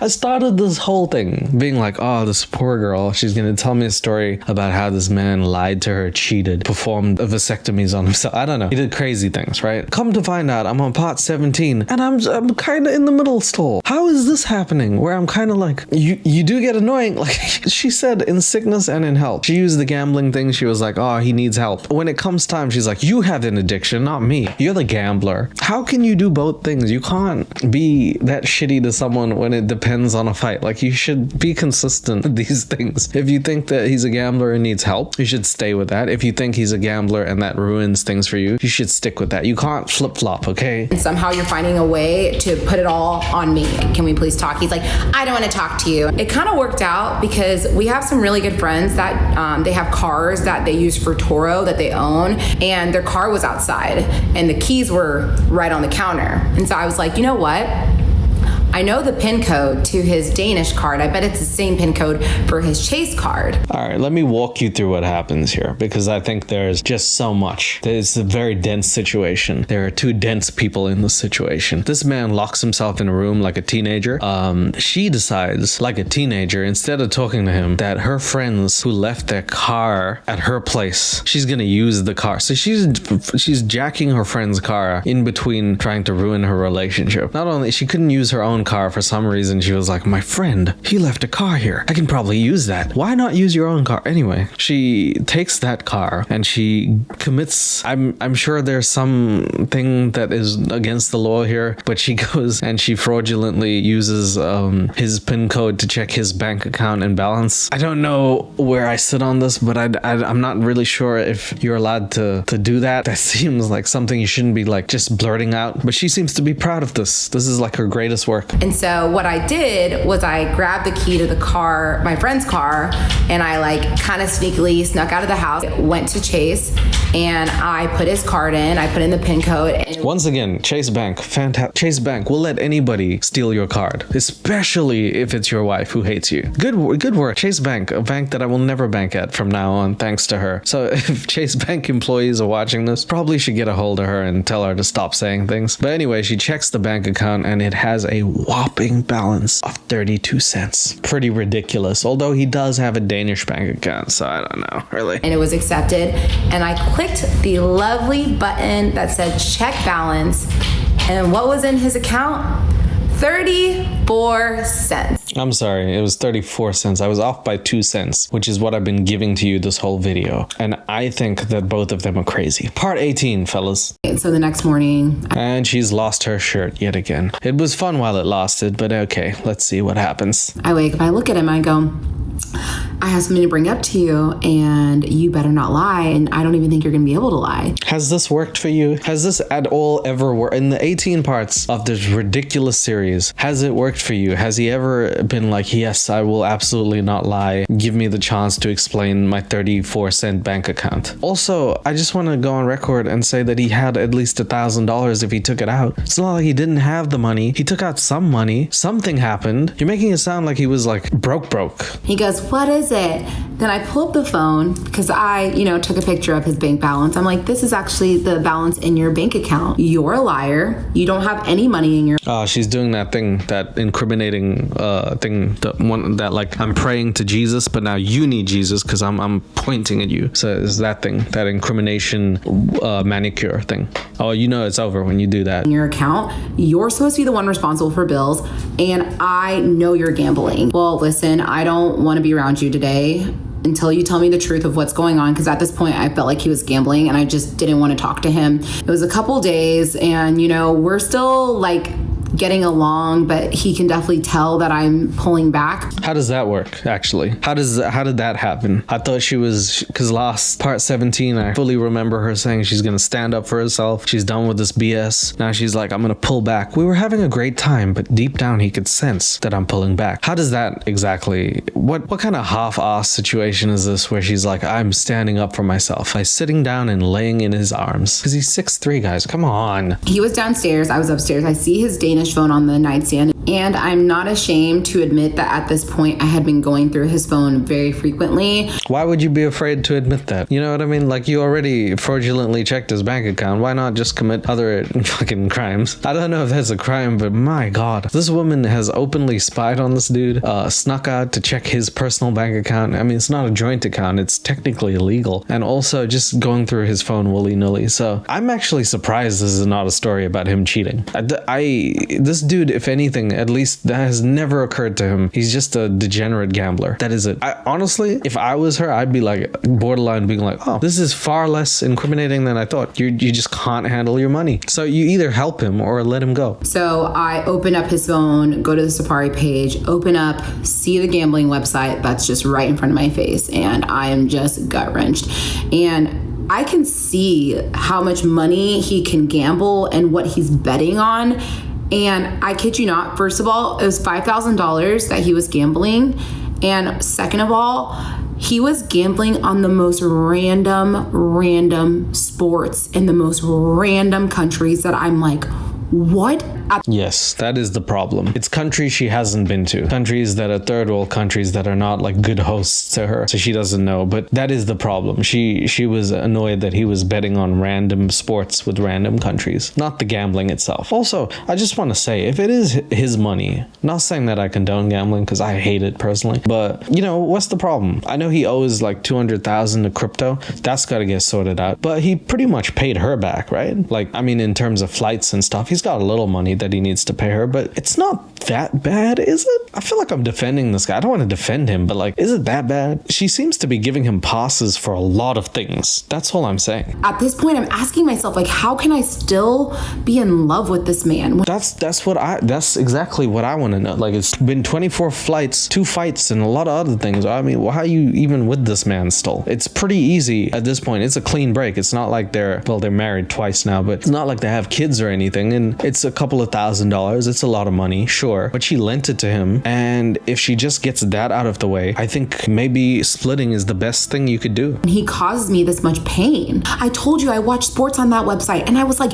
you're an idiot. Either you want to be honest with me or get out of the house. I said, okay, I'll leave. I'll go to the gym. I'll go run some errands. So he leaves the house, and I'm sitting there. The first thing I do is call crypto, and I'm literally in tears. And okay, so they have another fight about him and his gambling. He leaves, and she cries and calls Kryptonite, the guy who was defrauded at least $200,000, hired a private investigator because she didn't want to, and now she's crying to crypto for reasons. I guess this guy, it's not even like, you know, it's her friend's husband that she's calling to cry to. That's a weird interaction right there. And I'm like, I'm so sorry. My ex comes home, and I sit him down, and this is the first time that I bring up divorce, and I tell him, right now, I don't know if I can be in this marriage anymore. And he said, please, like, I cannot lose you. I'm going to get better. He said, I want to get better. This is the only time that I feel like she has made a decision that was strong and led to a possible consequence that actually led to the guy being like, oh, this is what I'm going to lose if I don't actually shape the hell up. That's probably what she's been needing to do the whole time, rather than, oh, it's another red flag. What have you been doing? You've been lying. Go to the gym. That doesn't help anything. So I'm actually not that I'm ever happy about divorce, but I'm happy she actually stood her ground for once. That causes a change in their relationship, and he says he wants to be a better man, not a betting man. I thought of that. October 2024. And over the course of the next 4 months, like I said, I'm not going to just sit here and ramble. I'm trying to get... It's part 18. This is 4 hours into it. You are rambling, though. You're making me ramble. There's 2 ramblers, and they're both off-white. That's not good. Trying to get to the good part, guys. I promise. We had kind of delayed wedding planning because, you know, we wanted to be smart financially. We're not going to plan a wedding a year... Not financially. Smart. $1,000 a night hotel was smart financially. This guy couldn't afford a ring because he gambled it, but he bought a $500 bottle of... He got $70,000 worth of watches. He paid his plumbing friend $250,000. He stole $200,000. Okay, all right. Bet. After all this stuff happened, and also, like, you know, we wanted to prioritize paying back crypto. My mom said that they were going to go starting to look at venues and all the things. And at this point, I kind of figured that my parents were going to cover the traditional wedding because we were going to cover the white wedding. And that's when she proceeds to tell me that my ex has told her that he's going to pay for both weddings in full. We're good to pay back crypto, and yes, the ex who still hasn't paid you off is going to pay for both the weddings. Does this sound like something that will happen? I feel like these are conversations you need to have. You know what I mean? The fact that he's going behind your back, telling other people he's going to pay for things, he's making promises he can't keep. Somebody has to have a conversation with him, especially if you do want to get married, because I don't know if that's going to happen if this is the case. We're good to pay back crypto, and we're good for our white wedding. We don't have any wiggle room to pay for an additional wedding. So So have one. Maybe just has one, maybe? I call him up, and at this point I'm angry. I go, why did you commit to paying for a wedding without telling me? Part 19. This part's actually going to cover between January 2025 and July of 2025. Man, that's covering 100,000 years, guys. Holy shit, she said January fucking 2025. She added the extra. That's a long period of time. It actually feels like that, to be honest. July of 2025. She said it with so much confidence, too. She was like, July 2020 vision. Wow, that's really good. July of 2025. Why did you commit to paying $10,000 for this wedding? I just do not understand. And he said, well, I really just wanted to help your parents out. And now I understand narcissists have this need and desire to be admired. And that's where it came from. It wasn't just him wanting to be a good person. I think narcissists also decide that they need to tell a story that's 5 hours long that could be about maybe 5 minutes, if that. TikTok has really created some narcissists, honestly. So I just look in the mirror when you're done with him. I'm sure he is a narcissist too, but I think there's two in the story. Okay. I need you guys to remember that $10,000 that was promised to my parents. There's a reason why I'm bringing it up. It's going to come back in the end. So now it's January of 2025. We get the news that his green card has been approved. We're getting super excited. We weren't just going to Spain. We were also going to go to see his family. And whoa, congratulations, green card. You guys probably should celebrate by going to a country other than the one you live in. You know what I mean? Spain, huh? Yep. What's in Spain? Is anything going to fix your relationship there? You going to find a luchador who figure that out for you? I don't think that's from Mexico. My bad. I don't know what you're looking at in Spain. As a very wise person told me, Spain is just pain with an S. In Denmark, because his little nephew was getting baptized, and then we were also going to go to Portugal for 2 days to look at wedding venues. So motherfucker. Mr. International over here. Oh, Jesus. I'm going to watch my cousin get baptized, and while I'm doing that, I'll be on my next flight to a different country. Okay. That is really special considering their relationship is falling apart and they're getting married twice. Both times this guy had 0 rings. Russell Westbrook, he has 0 rings, man. So this was a very, very exciting trip for us. So we look at a couple different venues and we find one that we really like. And he said that. By the way, why are they getting married in Portugal? I'm sure she said that, but she's Nigerian. He's Danish. Is it because of Cristiano Ronaldo? Who's gonna marry you? What the fuck is this about?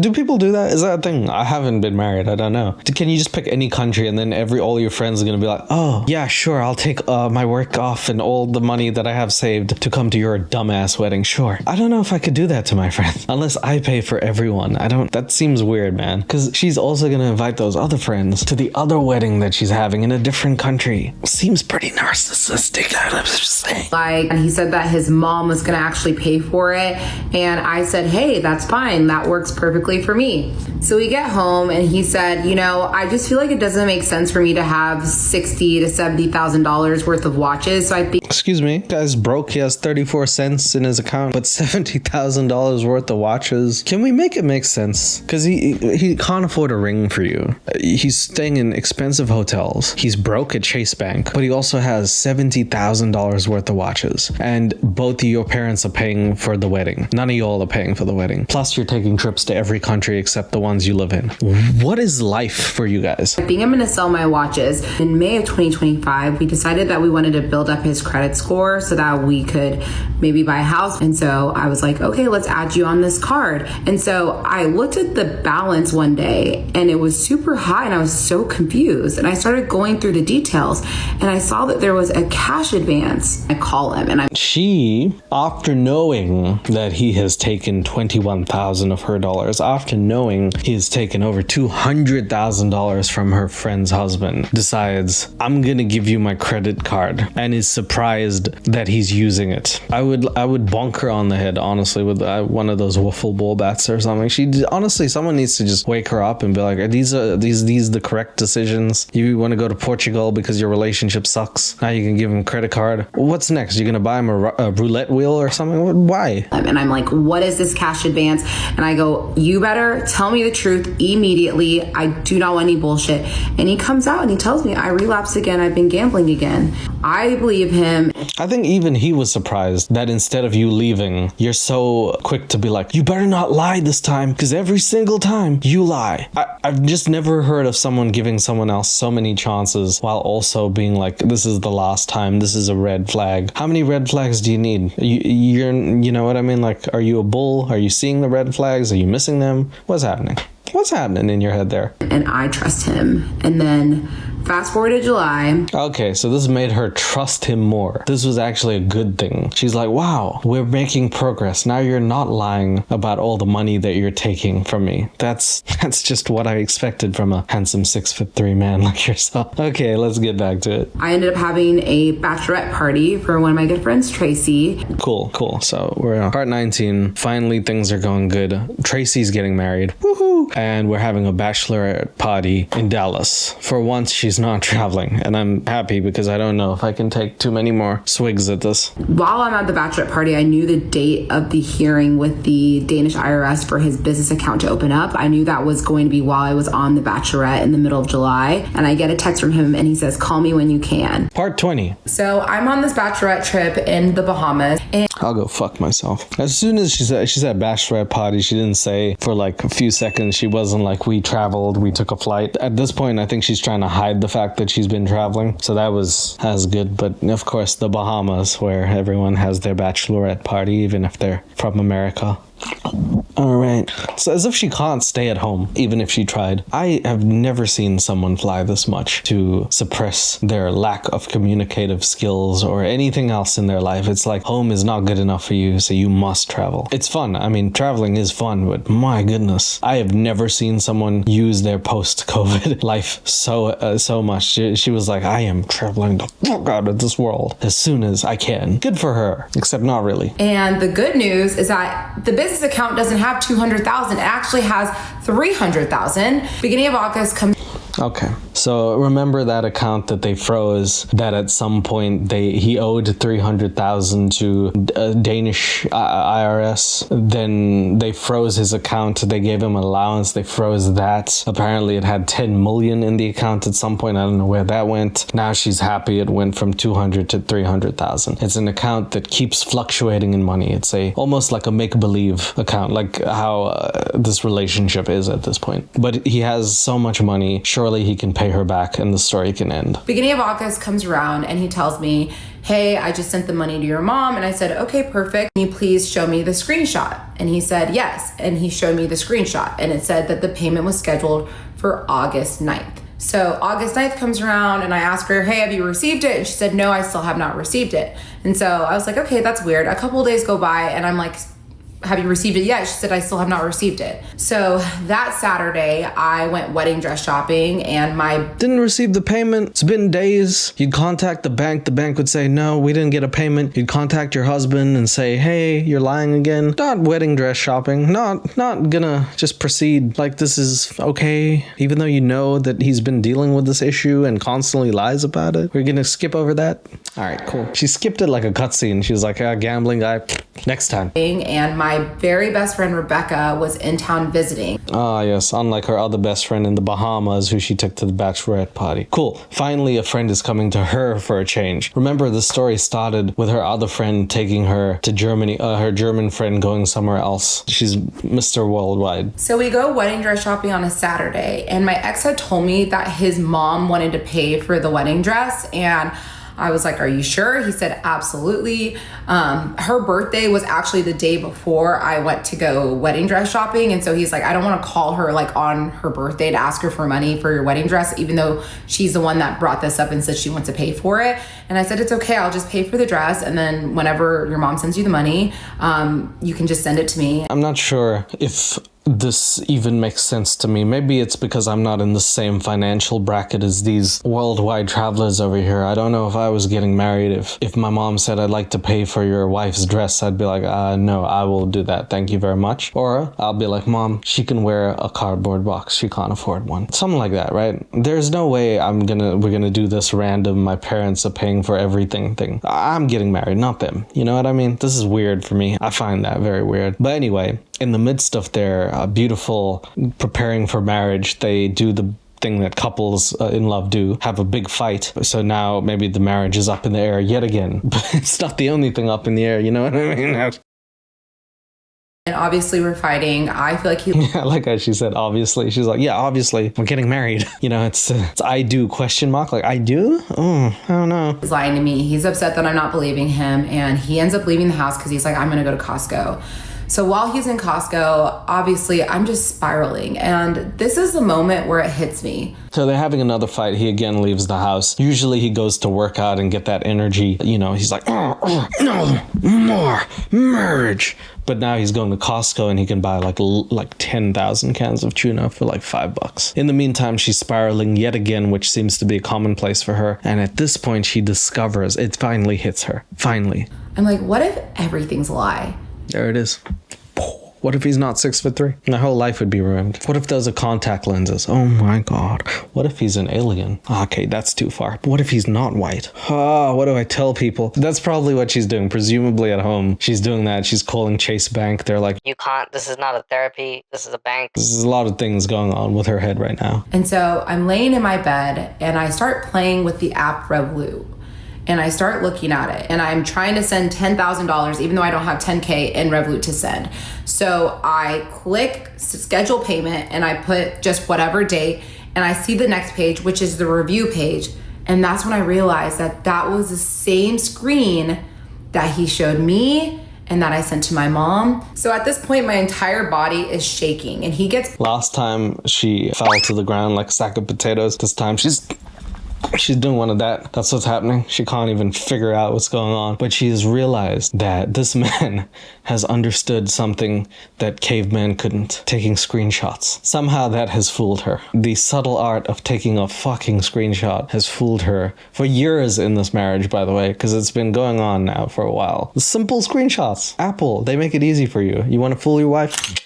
There you go. Just unbelievable. She figures it out. She's like, this man has been lying to me. Finally. It's almost like she didn't know that before. And he gets back from Costco and I can't say anything because my best friend and her daughter are staying with us. And I pull up this screenshot that I fully forgot that her friend was there. And instead of hanging out with her friend and her friend's daughter, she's like, dude, what if my husband is a lie? Is it okay if I talk about myself and my kid for once? Like, that's such a crazy thing that like in that moment is when she decided I'm just gonna do some snooping. What a shitty friend. that he sent me. And then I go back to Revolut and I show him the exact same screenshot where he cropped the schedule payment button on the review page. And he said, our screens are different because I'm using a version from Denmark and you're using a version from the US. I go, you're using your US phone. So at this point, his lies are just getting bad. I'm like, I'm trying to keep it together here, right? The friend is still in the house. She got a little daughter. Now these two go upstairs and she's explaining to him that he's cropped the photo and he's giving her some bullshit. But instead of her ending the relationship or doing anything that constitutes like, okay, you've lied enough. Clearly this is not getting better. I don't understand why you keep doing this. I don't want to be a part of this. She's, instead of getting out while she can, she's like, your lies are now getting worse and worse. Soon, I'm gonna have to start making up the lies and then giving them to you so you can give them back to me and I can say, that is a good lie. Only someone who's pretty could come up with that lie and then wink at you. We should break up. I'm like, you're lying about everything. I go, let's have a chat and let's let all of this come to light and be done with it. And he said, I don't have time for this. I don't want to listen to this. And then he storms out of the house. You gotta stop letting him do that, man. Every single time you guys have a fight, he's going to the gym. The guys at gym are like, oh, hey, another session? What'd you do now? That's not how you should have that relationship shouldn't be like that. It's part 21. Let's see what happens. So a lot of the things that transpired over the next couple of days happen over text. So I have my old phone. I'll be reading a lot of the messages and you can clearly see that you dragged it down to remove the schedule payment button. And then I had the test transaction with Now she finally brings out the receipts in part 21 out of 25. Would have been nice to get some receipts before, maybe even a picture of him, or I don't really know what exactly I need to figure out because I feel like this has been going on for too long. They've been almost married for too long. There's a lot of excuses going on and also a lot of excusing going on, if that makes sense. But let's hear what she says. Maybe the text will be different. the schedule payment button circled. I made the transfer to the account she gave me. I would have come clean right now if I had it. At this point, I think we should call off the weddings. We are not working as a team and I don't want to keep fighting over this. So I do another test transaction, but this time It got to a point where the person that she said, the Danish deception, the deceptor, the Decepticon over here, said that he wants to break off the marriage. We have never been to a part like this. Is unprecedented in our history. At no point did the scammer ever say, I'm done. Please stop calling me. Stop harassing me. This is the first time where I heard the person who should be the bad guy is like, I'd like to leave. And instead of letting him leave, she's like, hold up. I'm going to prove you've been lying some more. You've proved that. Can we move on? Time I actually loaded money into Revolut and then I sent it to myself. It's like watching Sherlock Holmes figure out who the killer was and then retrying to do that. Like you have the information. Now you're just pissing everyone off because she knows that he's been lying. And then she's like, I actually did load money. Get a load of this. And it didn't go through. What do you have to say to that? And he's like, the same thing. I've been lying. There's nothing new here. That is it. Been lying, want to break up. See ya. And so I said, FYI, this is what it looks like when you actually make a transfer in Revolut. And I did like a couple $100, just a small amount. And I said, the lies need to stop. Aren't you tired and exhausted? He is, though. He is, because he's trying to leave now. Now it just seems like you're badgering him, and there's nothing. He looks like he's someone who's a little delinquent in what he does. He doesn't seem like he can do things correctly, but some people still can't change. You can't just expect gambling people to suddenly stop if they don't, and they're asking you to leave out of this relationship. You gotta grant that wish, right? Do you think I want that for you? He goes, don't worry about me. I'll go to Denmark either tonight or tomorrow. I have enough miles to book it. Then we'll figure out the business account and you will be made whole. So to answer your question, yes, I'm tired, but I'm more than tired. I am done. Conclusion. He eloquently, I might add, in terms of texting, explains that he's done and tired and he wants to make good. He still says that he's going to pay her back. So it's not even like he's trying to steal money. It's not really a scam at all, because at this point he's been there for her grandma's funeral. He's met the parents. He's come so many times. He's took her family out. He's not a good guy by any means, but he's not the worst guy either. And now he wants things to end. That's cool. That's a clean break right there. So I sent him this message. You think you leaving is what I want? We don't need space. We need a relationship that's open and honest. I'm here for the good, the bad, the ugly, but we can't work through any of this until you can give me the honest truth. Imagine that the person you were dating was like a crackhead. Right? And you're like, why are you being such a crackhead? And then eventually they're like, I can't change this lifestyle. I'm going back to the streets to smoke crack where I belong. And instead of that, you're like, why would you do that? You belong with me. At that point, this dude actually wants to go back to his life of crime. He wants to be that. You can't save him. What is there to talk about? I told you I'm done. And I go, what does that mean? He says, I want a divorce. And at this point, I'm just stunned because never once has he mentioned leaving me or divorce. And I'm just still trying to talk to him. So I'm like, I love you. You're the love of my life. He goes, you were the love of my life. You can't say that before you get married unless it's a joke, because then it's hilarious. But that's pretty much evidence. Evidence say that you should probably not get married. That Portugal wedding is not happening. Leave it for another guy, man. It's over. And I feel so hurt, but I'm also like, this can't be him talking. This has to be a Decepticon from the year 2061 that's made out of chrome. Right? That's probably what's going on in her head instead of the actual truth, which is, I'm just tired.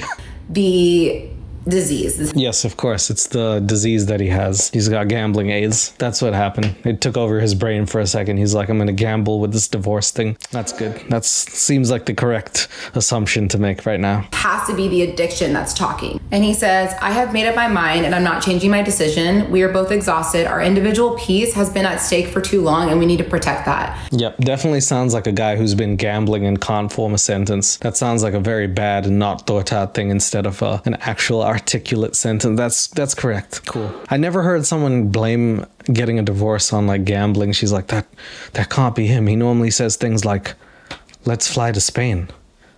But now he said, I'm in pain. I think it's the gambling. I think it's all that roulette he's been playing. We tried. God knows we fought for it, but the battle is over.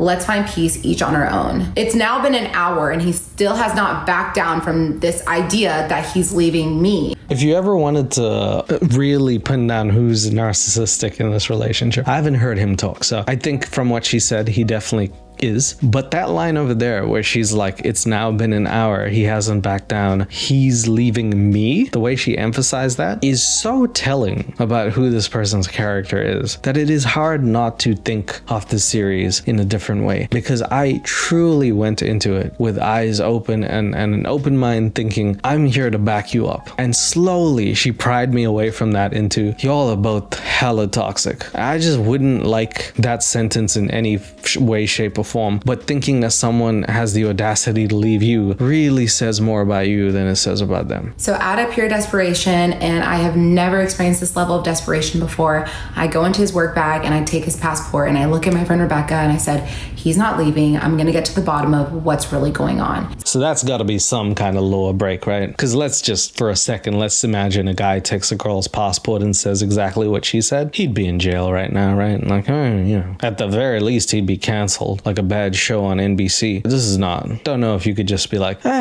gonna take your passport, you can't leave ever again. It's cute because I'm a girl. Not so much. What's really going on? So we go onto the patio just to get some fresh air, and I look at the doorbell camera and I see that he's left. And he had 2 big check luggages packed and then his carry-on. And I see that he only left with his carry-on and his work bag. And so I sent him a text. I go, take your space tonight and remember that I love you and I'm grateful that you're my husband and I will never stop fighting for you. And he said, wrap your head around the fact that I am not your husband anymore. We are done. Today has shown me that I won't have anything to do with you other than settling my debt. After that, I can breathe again. So this man feels suffocated, and he's also been, like, his privacy has been absolutely encroached on. That much we can say. She has definitely not done her part with the privacy thing. That's not making her look any better. But he does want to leave, and for all the degeneracy on his part, like, you should still be able to let this guy leave. Even though I don't really want to, and it seems like he has really borrowed a lot of money from people, but also don't give people money you don't know. So obviously I had a horrible night. I cried myself to sleep. Is your friend still there while you're crying? Because you're like, really, this poor kid is like, Oh, it's Aunt Bachelorette girl. Woo! and then she's crying like the whole day. She's not fun. The next morning I wake up and my best friend says, hey, I'm gonna go to my other friend's house. She had another best friend that lived in Dallas, so she was visiting the both of us. I don't know. I love that. The friend wakes up, she's like, hey, my kid's traumatized. I'm gonna go to the actual best friend that I have now. Figure yourself out and then talk to me, okay? It's actually kind of hard to sleep when all I hear is, it's really tough, you know? All right, so I'm gonna see you. I'm gonna take off. And the friend leaves. I fully forgot she was still in the house while all this stuff was happening. I don't know if anyone's ever experienced being left by a spouse without knowing, or even a partner in general. Yeah, all the time. Every other day. That is exactly what happens. I get left by a spouse without me knowing. Do you know how many wives I've had that I don't even know about? Probs lots. So I know the pain. I cry myself to sleep every day and my friends always leave. I'm with you, girl. And I honestly at that point just start screaming. Well, I'm glad everyone left the house then. And I sent him a text and I said, I have your passport. He said, what the fuck is wrong with you? Appropriate reaction, probably the most appropriate reaction in the series. The man saying, what the F is wrong with you? Actually, if he said, who the F did I marry? I would have genuinely laughed and screamed at that point, because it seems more like he could tell his side of the story and I'd be like, whoa, that's crazy. So if Danish guy, if you're ever out there, I would actually like to hear his side of the story. I don't know if I want to hear all of it, but like, man, this is such a wavy turn of events, you know? She started off being a really decent person and then things got crazy with it, you know? You wouldn't have married me if you wanted to give up that easily. He said, well, okay, but I'm getting a temporary passport, so I'll be leaving, and you made sure to take my green card too, so even if I wanted to come back, that's not possible. And at that point, I'm freaking out because I did take his green card. Of course, naturally. It's like, that's the leverage card for Americans. No matter what, it's like, oh, we're having a fight, I'm taking your green card. Oh, you wanna be with me? I'll get you a green card. It's like the thing for them. It's like what Charlie and the Chocolate Factory, the golden ticket. But imagine waving the ticket in front of a kid and then being like, nope, not yours anymore. It's such a weird American thing to be like, no more green card for you. What the hell? So I get in the car and I said, I can bring you your passport and I can bring you your green card. I'll go to the airport. He goes, don't worry, I'm on the phone with the consulate. They'll figure it out. I don't need you. And I said, I'm on the way with the passport right now. I'll be there in 20. Don't you fucking leave my passport anywhere. This is the most insane situation I've ever heard of. It is a very tough situation for me to acknowledge that he is the one in the wrong when he is the one saying that this is the most insane situation he's been in. I've not really encountered a thing in which someone telling their side of the story where they're the victim explains that the person who caused the harm is the one saying it's a crazy situation they're in. This is definitely new grounds that I'm walking on. I remember I sent a text to my sisters and I said, my ex just left me. And my little sister looks up at me and she says, well, he actually took $3,000 from me.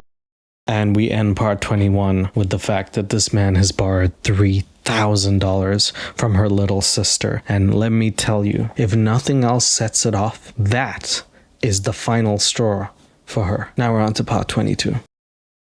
A horror movie in your mind and picture the screams in that horror movie, I can guarantee you the screams that were heard from me were 10 times worse. Keep in mind, one more time, the girl from Who the F Did I Marry had a miscarriage. At no point did she scream. Most of that video was just her giving me directions in Detroit for some reason. This lady, her sister gave her ex-husband money, and that led her to scream louder than Goku from Dragon Ball Z turning Super Saiyan. Apparently. $3,000 from her sister was all it took. It was the most heartbreaking moment of my entire life. This woman's grandma died. She didn't shed a tear. She actually said it was a beautiful day. But the most heartbreaking moment in her life was her baby sister giving a man willingly $3,000. What a tragedy. I'm surprised Shakespeare didn't write about this shit. My little sister is like $3,000 less rich. I know. Oh my God, how can she ever survive? Is she gonna make it out of that box that she lives in? she's my world, and to know that he took advantage of her was just... Okay, unless he robbed her, I don't know if taking advantage is the correct term. Sure, he could have persuaded her. Maybe he threatened her. Who knows? But I don't think that's what happened. I think he just asked for money and she was like, okay. So, you know what I mean? Like, it's a bit like I'm sad for you, but like, why'd she give him the money? You know? In that moment, I 100% fell out of love with him. And it was like the spell that was on me had been broken. He asked my little sister for money 2 times. The first time was back in May. It was for a birthday present for me, which is crazy because he did not get me a birthday present that year because I asked him not to because I wanted us to save money. So he was going to get you a present, but you said no, and he said, okay. Just like the ring, right? And he didn't get you that. But now we're breaking down where exactly this $3,000 was. When she explains what she explains, it makes it seem even more ridiculous that she is that heartbroken over the money because he pays some of it back. He paid her back. What the fuck are we talking about then? How? What? He asked her for more money, and this time he hasn't paid her back. But let me ask you this question. If the track record is 100% of the time so far he's paid her back, what is the issue? Has it been a very long time? Has he not? He done it before? Do you not think he's gonna do it again? Is it because he hasn't brought it up to you? Why? Why is this the thing that she's like, this is it for me? And he actually paid her back with interest. What the interest? She's incentivized to lend him more money because she made money. This girl is out of this is crazy. This is out of line, son. Come on. But it took him like a month and a half to send it back to her. And then he asked her. Actually, I want to punch myself in the face. Do you think if he asked someone to lend money to him that he would have the money right away? Do you think if she lent him the money, he gave it back to her and he's like, here's your money back? Do you think that interaction is like not insane? Obviously, he would have needed a little time if he's asking for money, right? Right? Doesn't that just make sense? Asked her for money again in the beginning of August, saying that he was planning a surprise for me for our wedding in Nigeria. And again, he's having issues with the transfer between his Danish account and his personal account. And she sent him money and that amount was not paid back to her. So I sent him a text and I said, You took $3K from my little sister. I hate you. No wonder why you left. You're a fucking coward. Fuck you. You were right. What am I supposed to do with this? I understand people get mad. I do. I get it. Sometimes we don't say the prettiest things to other people. But at no point has this guy ever called her a name or anything. All it took was that to willingly start hurling really shitty things at someone. And I get it. It's not fun. Someone took money from your family. You're feeling protective. But that's a crazy thing to just say and be like, yeah, I said that. And I'll say it again. You were right. There's no coming back from this. You're a pathetic waste of space. You can't say these words to someone whose passport you stole and green card you stole and bank account you actually went on without his permission. You can't call a waste of space. You were getting married to him 2 days ago. Oh my God, he was spacious then. And he responds, you're right, but don't worry, you'll get what's yours. You can start the filing process so we can be done with this. I said, glad we're finally on the same page. You were the one not on the same page though. You were reading a different book. That's some gaslighting shit if ever I've seen some. He's like, I want to break up. I want to break up. I want to break up. It took her like 4 or 5 times. I'm glad we're on the same page, okay? So we're finally we're leaving. Does that make sense to you? That would set me off. Page. He said, me too. I'll need my passport back Thursday. Can we find a way to make that work? I said, absolutely, whenever you pay us back. Nice, cool, little blackmail there. Nothing like a little blackmail. That's always the best part of getting married. A little blackmail between spouses. Good stuff, lady. And I said, you're the most disgusting human I've ever met. Nice. They could make it through anything, by the way. You know what I mean? Guess I'll also remind you, she did a lot of things that I find not very cool either. But he is pretty disgusting. I don't know if he's the most disgusting person on earth, but he has done some stuff with money that just doesn't. Ugh. Chris, and did you give money to my ex? And he goes, yeah, I did. I called my friend Rob. Yes, I did. He borrowed money from Rob 2 times. The first time he said that he was buying an Aston Martin. Okay, so now she comes to find out that her friends have lent this guy money, and it's actually quite a few friends. And I am genuinely, like, I feel it sucks, right? This dude borrowed money, and if he didn't pay it back, that is tough. But I would be remiss to say, as a human being, if you lend someone money and you're not a bank or a person that does this as a full-time job, there must be some part of you that understands there is the consequence that a person might not pay it back. Now, I don't know why you would think he would pay it back, especially if you don't know him, but once you start saying things like he wants to buy an Aston Martin, do you even understand that sentence? That is like me asking my friend Johnny, like, hey, can I borrow money? And he's like, for what? And I'm like, I love that Ferrari. What?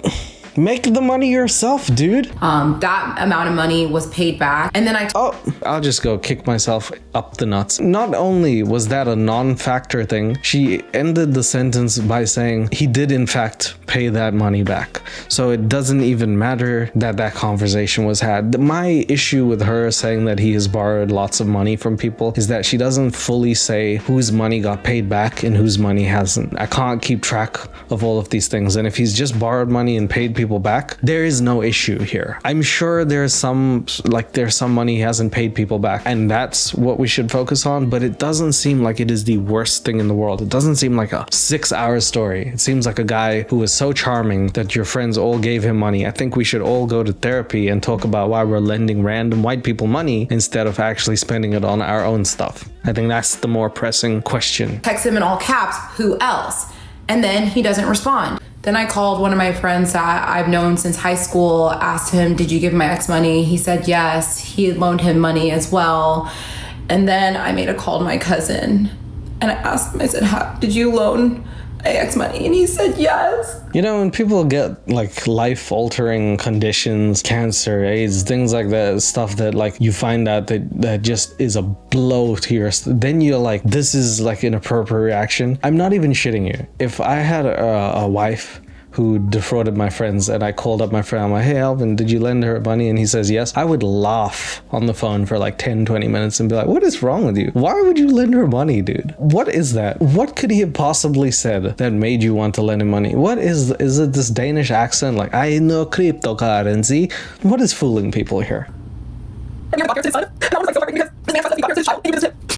Yeah, so it's a lot of crying. Then she calls her sister and mom. Whew, I wonder who he defrauded next. To say, and they were like, we knew he had a problem 10 years ago and he went into treatment and he got... Oh, I'm sorry. She didn't call her sister. She calls the Danish guy's sister and mom. I'm losing track of who she's calling. I had that many shots, okay? Please forgive. Better, and like, we never knew that he was still doing this. And I was so angry because I felt like I deserved to know this when I met them. Like, I feel like they should have told me this right away. And in keeping in line with the narcissistic tendencies, she gets angry at the mom and sister for not telling her that the son has had a gambling issue 10 years prior to meeting her, because apparently that's information that should be disclosed. For instance, a man who has been 10 years sober but used to be an alcoholic needs to tell you that upon meeting you. I mean, hey, maybe they should have told her, but I don't know if it would come up. I'm not sure if that is the first thing that you should tell someone. Hey, just before you truly date my son, you should know he loves rolling dice. You know what I mean? That dude he's playing blackjack with his life. Have fun with him though.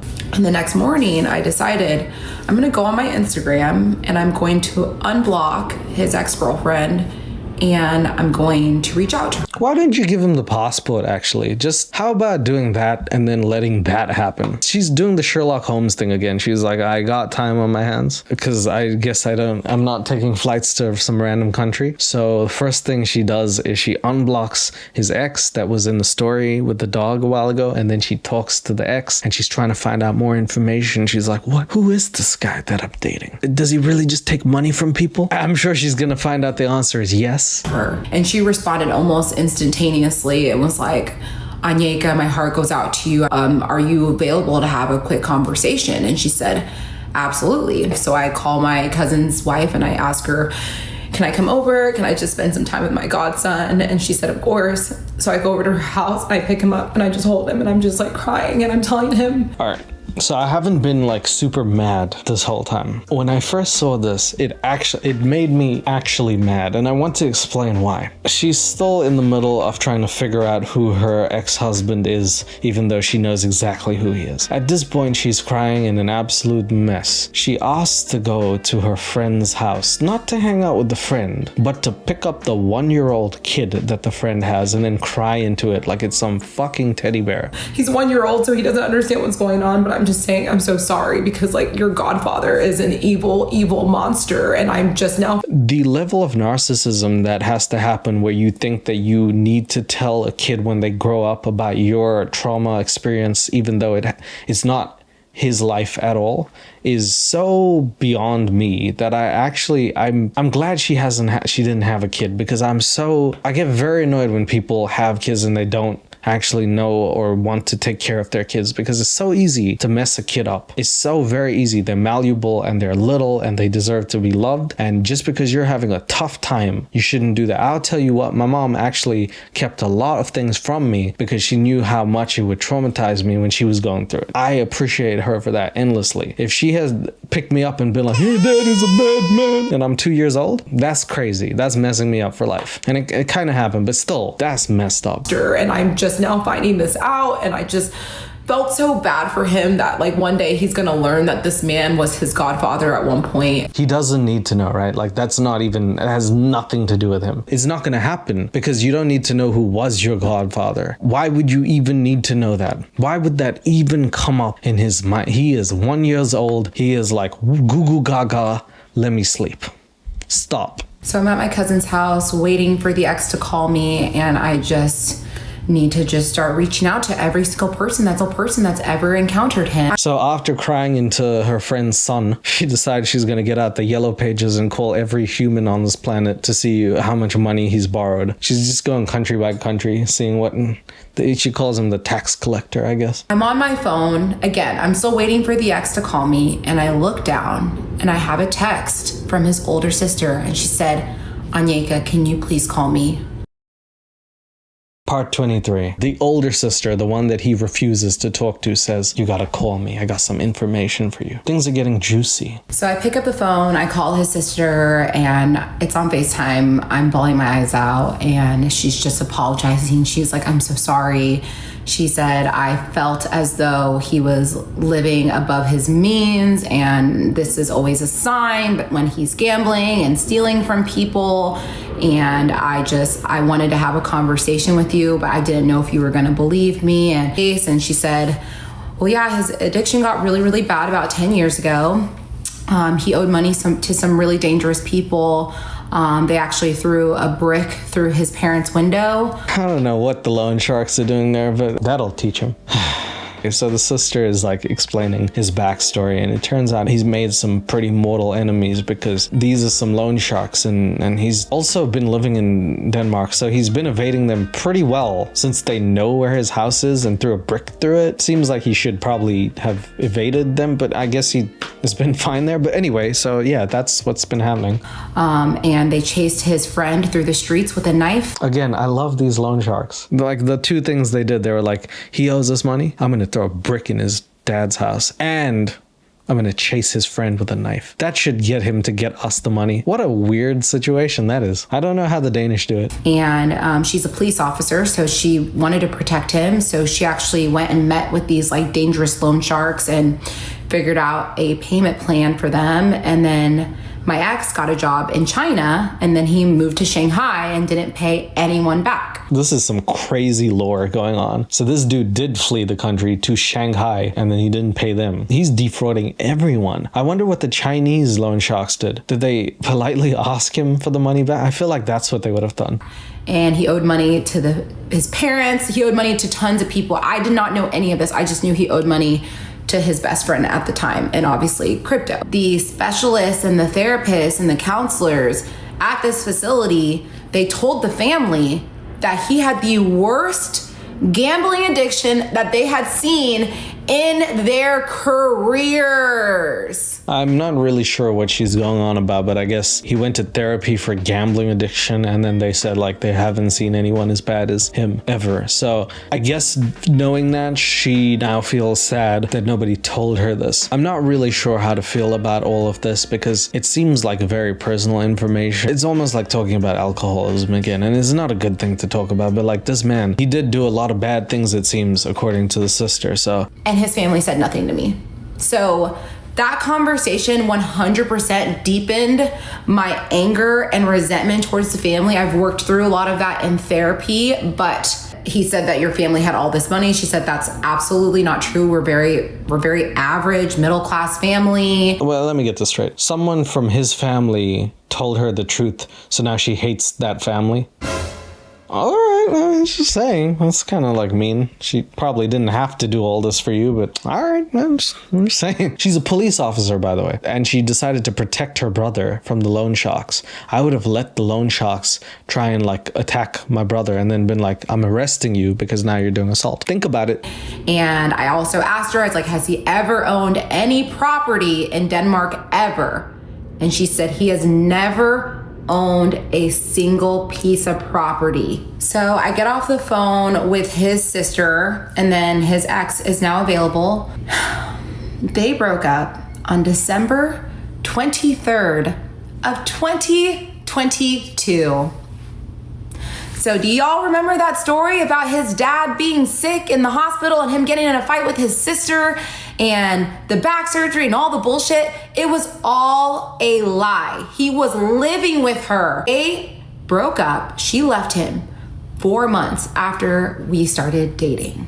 That's an overlap of relationship. That's a horrible thing to do to people. But it seems like somebody should have said something, right? I mean, they don't make a big deal out of this, but I feel like that's the worst part of the story. Like this dude is going from person to person, jumping, trying to get into a different situation. He seems like a guy who doesn't have his shit together. And he unfortunately found her, and she sat right in his lap because remember I said about the Chanel bag, I said, remember that? Him remembering that she wants to buy a Chanel bag, that she's coming here on holiday holiday is actually information that will make a lot of sense later on. He probably, when he saw her, was like, oh, she's got money. This might be my ticket out of here. And he used her. And that is terrible. I do feel sorry for her at times, but other times is melodramatic. Like, I couldn't even say this man cheated on me.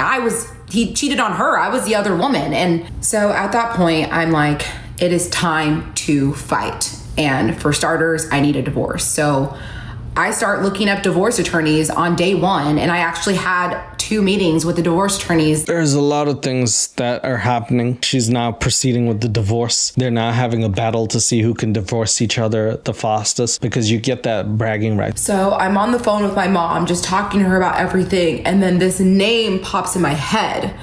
So there is this man, and his wife is from Denmark, and she had found my ex on LinkedIn and was like, it's so rare that I meet other Danes in Dallas. Would love to have you and your wife over for dinner.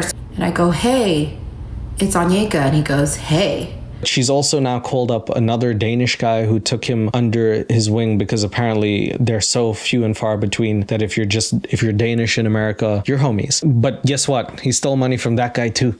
And I go, is everything okay? He goes, how can I help you?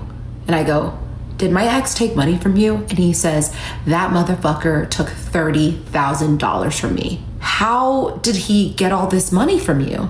She didn't seem that angry about it. I thought she was going to cry and like do a backflip or something. Because remember when her took some money from the sister, she almost had a heart attack on camera. This one was more like a...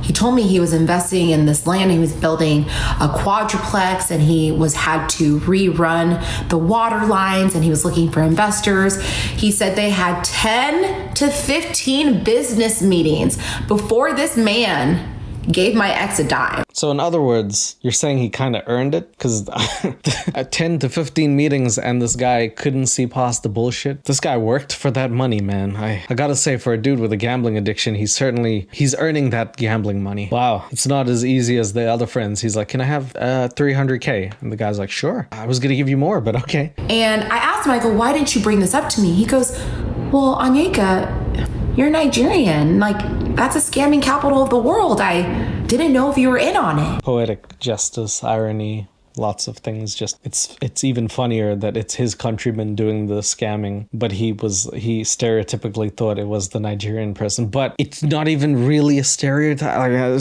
that was a 80%. Like, that was a full court heave. That should have made it in. This dude almost correctly assumed what everyone else would have been thinking in that situation. So that is a very impressive amount of racism there. That's quite good. And that's when the irony hit me. And that's when he says, I'm going to tell you something else that's probably going to blow your mind. And I said, what is it? Part 24. He's gonna say some mind-blowing shit like, I'm Nigerian. And I'm like, whoa. I actually filed a lawsuit against him. And I said, you did what? He said, I filed a lawsuit against him and I served him via courier. And then I remembered a specific day where he walked to the door, received a package, and I asked him, or like an envelope, I asked him, I'm like, what is that? He said it was the incorporation documents for his LLC, which he had just formed the day before. And so I was like, damn, that was fast. He said, oh, I expedited them.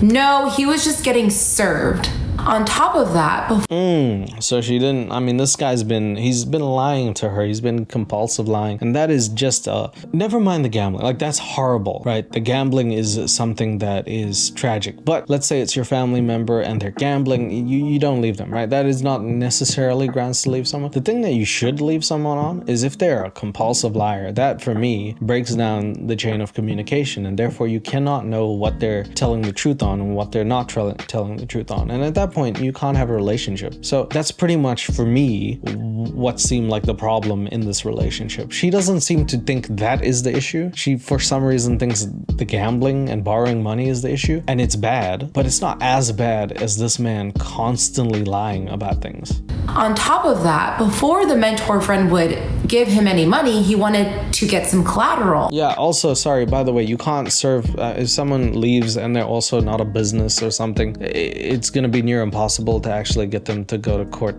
He should probably know that, but anyway. So yes, the guy actually didn't just give him 30K, he wanted collateral. So he's pretty smart. He's like, in order for me to give you some money, I'm gonna need to keep some of your things. And I think this dude gave him a watch. So my ex, what does he do? He gives him the Rolex watches as collateral, which turn out to be fake. Yeah, he quite literally did not have anything to lose. I hate to say it yet again, but this guy got served. This man didn't know a fake Rolex. He was like a super rich guy. She said he had like ample amount of money. This dude didn't take time to figure out what a real and a fake Rolex feels like. Those are pretty easy to tell apart, but okay, sure. No, not that I would know, you know. The worst part was that this man had just lost his job 4 days prior to getting conned. Oh, it just gets sweeter, doesn't it? 4 days after losing his job, he's like, you want 30K? You know, I've been feeling pretty lucky ever since I lost my job. Here's some money to a random Danish man that I don't fully know. What a weird thing to do when you lose your job. You start investing. What kind of bullshit is that? And his wife is sick. Possibly the most ill-timed comedic thing she's ever said. That like, that's the fourth thing that happened. Like, the worst part is that he gave him 30K and he lost his job. By the way, his wife's dying. Why is he lending random people money at this stage of his life? What is wrong with this man? Does he not think maybe just take care of my wife instead of meet random Danish guy, give him money? I'm sure he maybe saw this as some business opportunity, but man, that is stupid. I would be taking care of my wife, man. Let that sink in for a little bit. And he then proceeds to start sending me messages begging for me back. So things happen, and after a while, my boy over here, Danish Deception, decides that even though he firstly wanted the divorce, that maybe he's overthunk something. Maybe he's finally calmed down and he wants to get back to old girl. Oh, and he texts. It's a lot. It's a lot of texting. You can tell by the tapping of her beautifully manicured nail. Nothing makes sense without you. We had so many plans ahead of us, some of which we can still get to do. Others we will miss. That's okay. We have an entire life together right in front of us if you want it. You are perfect and required not to change a single thing. Oh wow, so he had ChatGPT write that. That's amazing. What do you think he wrote as the prompt, by the way? Can you write a letter to my ex to get her back? Actually, let me try that with ChatGPT. Can you write a letter to get my ex back? Her name is Jellyfont. It's a Russian name, of course. Hey Jellyfont, I've been thinking about us a lot lately, not in a dramatic way, just honestly. I've had some time to sit with things and I realized there were parts of me that weren't showing up the way they should have. By the way, this is nothing. I don't want to rewrite history or pretend everything was perfect. It wasn't, but we had mattered to me and you mattered to me. I've been working on myself, not just saying it, actually doing it. This is ChatGPT writing some bullshit that I just came up with. It knows nothing about this. That is crazy. It just spouts out this bullshit. By the way, it ends the thing with, and if you're not in that space, I'll respect that completely. I just didn't want to look back one day and regret not saying something real. Take care. Your name. I'd be the type of guy to send your name at the end. What a crazy thing. I have many battles to fight and overcome. I will rise from this stronger than ever. This is so ChatGPT. If you choose to stand by my side while I go to war, an actual psychopath. Well, there's 2 psychopaths in this story. 3 if you count the random guy who decided once my wife is sick, I'm gonna start investing. But anyway, let's carry on. It's funny because I actually put that message in ChatGPT and ChatGPT was like, this is emotionally manipulative. He's minimizing the emotional and financial damage he's caused by saying that everyone's going to make amends with him. But I should have been talking to ChatGPT because he would have known. We're almost at the end, so I'm not really gonna make a huge fuss on this, but don't use ChatGPT as your therapist. I showed you guys how influential ChatGPT can be with absolutely nothing and no context. It just gaslights the fuck out of you by saying, yes, you're completely right. Don't listen to a machine, please. She actually is asking for advice. She's putting it into ChatGPT, being like, look how he treats me. ChatGPT PT will say yes to anything. Yesterday I said, am I white? And it was like, do you want to be? And I said, yep. And it's like, okay, now you are. It doesn't know. He would have talked some sense into me. My ex starts blowing me up, and I text my friend. I go, please send him a message just to say the divorce documents will be ready for you to sign this week, and then I will be able to provide you with my passport. It wasn't a sign these in order to get your passport. It seems like it was that, but okay, so basically the story at its climax goes to the point where she says, I'm gonna serve you some divorce papers. If you sign this, we can get everything like ironed out, and I'll get you your passport back, even though you've already left the country. So it's sort of a little bit of exchange of goods, but hey, they're getting the divorce done a few days before they got married, so maybe it's a good thing, because it would be better than getting married fully and then doing this. There's no duress. Gotta say that for legal reasons. I'm going crazy. I'm going out of my mind. I think I'm gonna show up. And like, obviously I feel safe and I'm not scared of him. Like, I will beat him if he shows up. I'm not scared. Odd thing to say after the line before said you can't say something for legal reasons. That's probably a random thing to just threaten someone, but cool. I guess everyone feels like a gangster when they sign that divorce paper, I suppose. I love you and I'll see you very soon. And I said, what do you mean see you very soon? Saturday comes around and now we're like in the middle of September. And I'm walking my dog. I had just walked out of the house and I look up and there's an SUV pulling up right next to me. And I look up and there's my ex. It's crazy. Okay, things have... what we found out in the last few parts is that this man has borrowed money from next to everyone that she knows, even people she barely knows. I don't know if he's paid it back. He's went from I need a divorce to I want to come back. And he actually did come back, pulled up in an SUV looking like a VIP, and you know, he wants to win her love back, even though it's already like it's way past. This is not gonna happen. You've said your piece and it's over. But this is the last part, I think, right? Or are we on 24? Oh, we're on part 25. This is the last part, guys. Now, if you followed me this far, I don't even know how, but thank you. This is probably the craziest part. It goes from he's sick in the head to she's sick in the head, and there is so much going on in this part. So let's break. We make eye contact and there's one split second where he looks at me and then he says, hey babe, can we talk?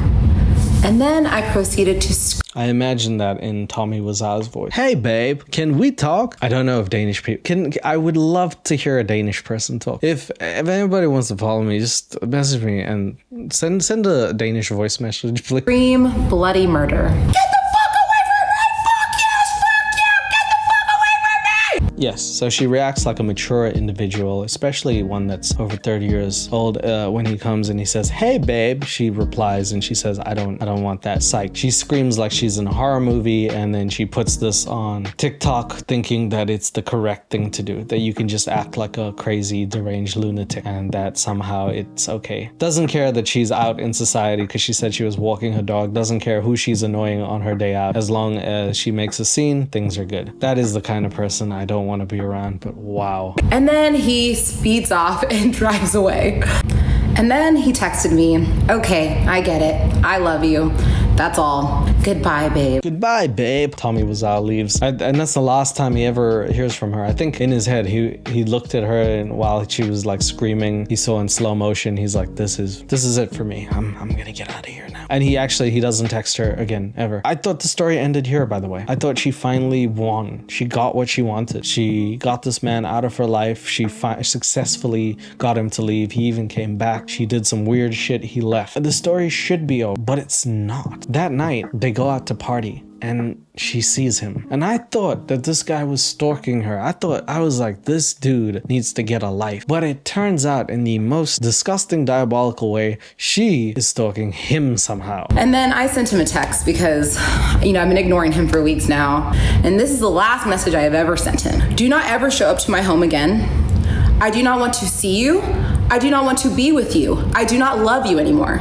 You make me sick. Oh yes, another Shakespearean lyric from her. That is very poignant, especially the line, I do not want to see you again, considering what will just happen very soon. But she leaves him, she gives him that zinger and he's gone. Someone capable of... Okay, she's still gone, never mind. The evil you've committed on my life and the lives of so many is not capable of redemption.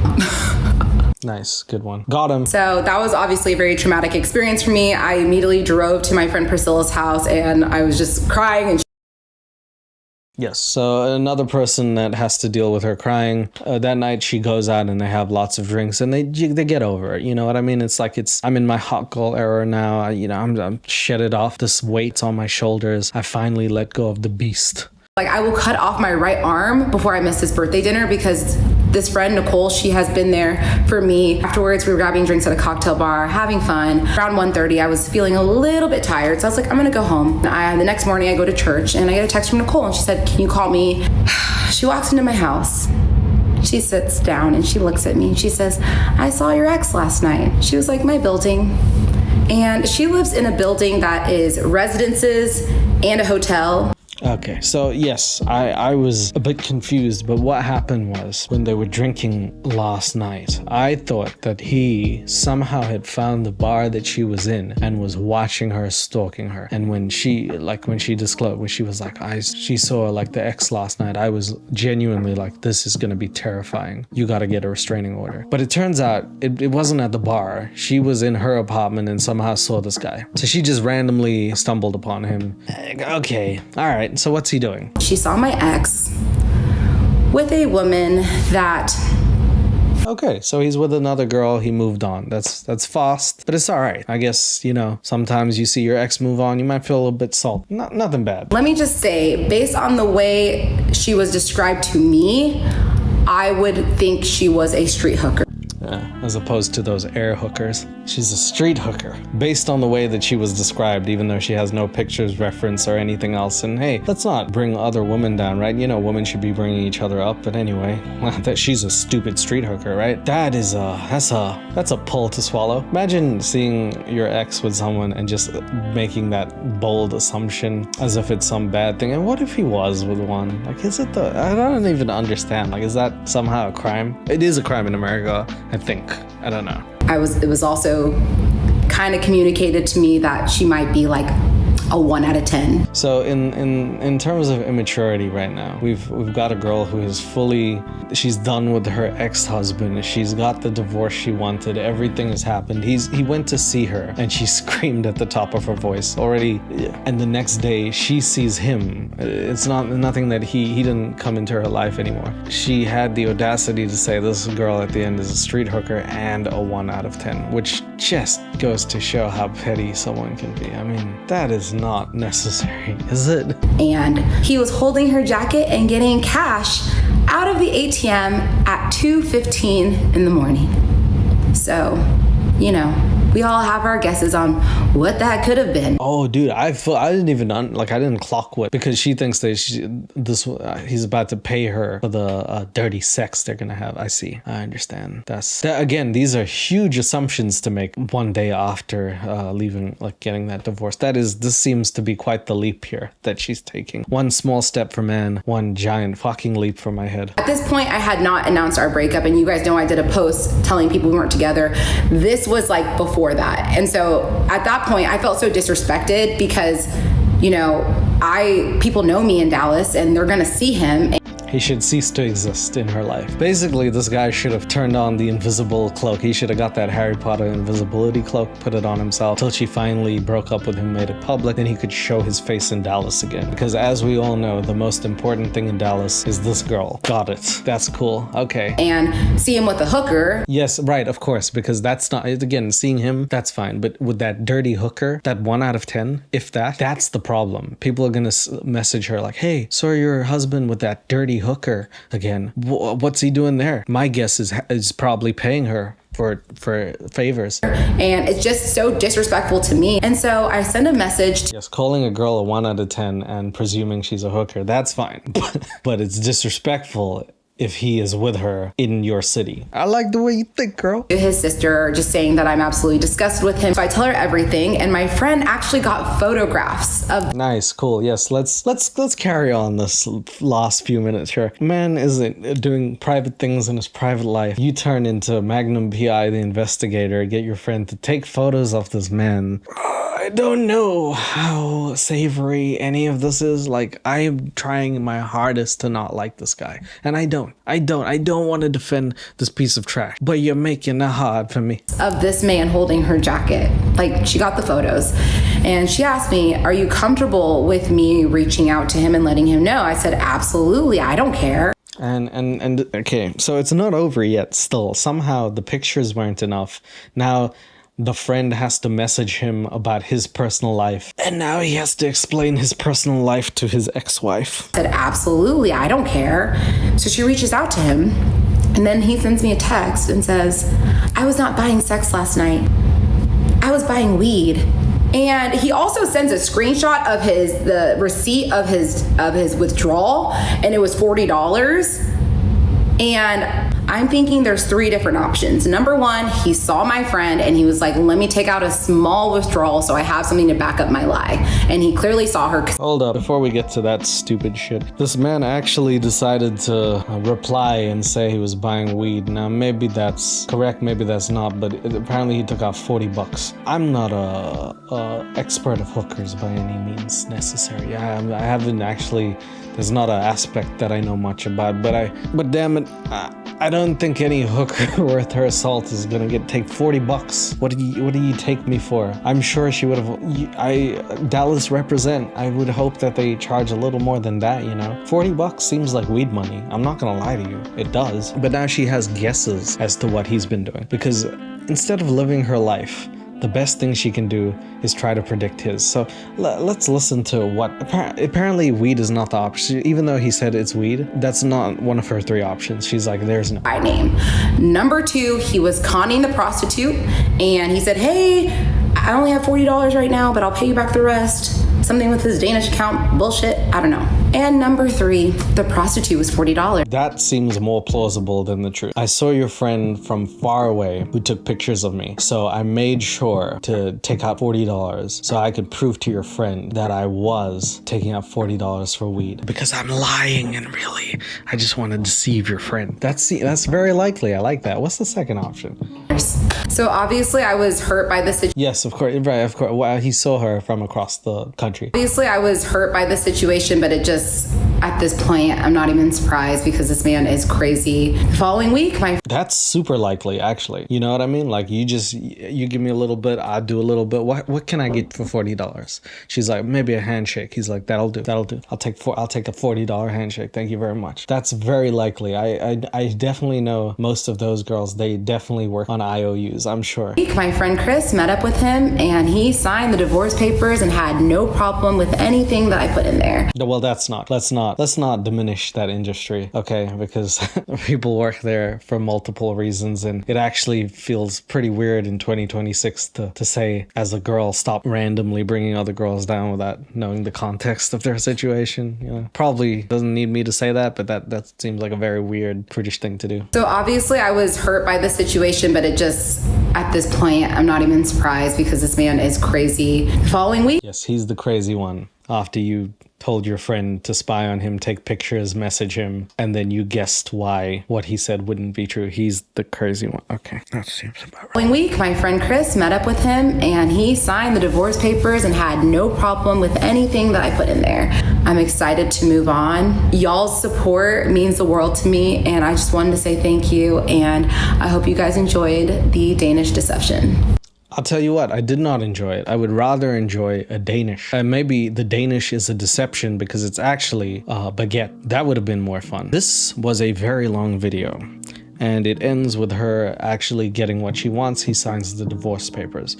She doesn't really talk about the money, and I don't know if he paid her back. Because I think if he did pay it back and she said he paid it back, this story would be null and void. So I don't know if she's leaving it out on purpose, but it seems like it has a very unsavory ending. Instead of her coming out on top, saying I'm gonna focus on myself from now on, this is healthy, she ends by basically stalking him. And I can't believe that I've spent the second half of this video quasi defending this dude that I don't even want to defend. It seems to me like the story is basically about a girl who fell in love with a guy who physically fit her description. 6'3", tall. He seemed like he had money and a lot of other things that she wanted in her life. He was exotic and she liked that. And because of that, she was willing to go the extra mile and put off all these things that she knew in any other person she would have seen and been like, I don't like this. That is all that is. It seems to me like he is a person who might lie to feed his addiction of gambling. And I don't know how far that goes, but he doesn't seem that like a person who is intentionally trying to hurt someone, because he was there for her funeral. He went to meet the parents. He definitely hung out with her a lot of times. There's so many times she said he paid for all the flights, all the hotels, accommodation, dinners. And I can only wonder what kind of scammer would do that. So it's not really a deception in that sense. He did lie about money, but I cannot for the life of me understand why so many people would lend him money. I'm very confused as to why all her friends so easily lent him the money. I think the story is a cautionary tale about why you don't just run into love and not think about what issues you could have with a partner. And I think if anything, it teaches us, if you see someone that you are absolutely head over heels physically attracted to, no matter what, you gotta tell your lady bits or man bits, you gotta wait, we gotta see if this actually is compatible, and if it is, then you go head over heels. It actually makes a lot of sense, and it will save you a lot of trouble in the future if instead of just running into things head first, you actually think about it. 2 toxic people in the story, man. 1 intoxicated person, me. Thank you for watching this video. It's been super long. I'm sorry, I don't often do deep dives this long, but wow, this is 3:41 in the morning now, so I'm gonna get to bed, gonna try and get a little sleep, and hopefully her voice doesn't ring through my head. If you guys have any other videos you want me to watch, deep dives or otherwise, let me know. Take care of yourselves, and good night.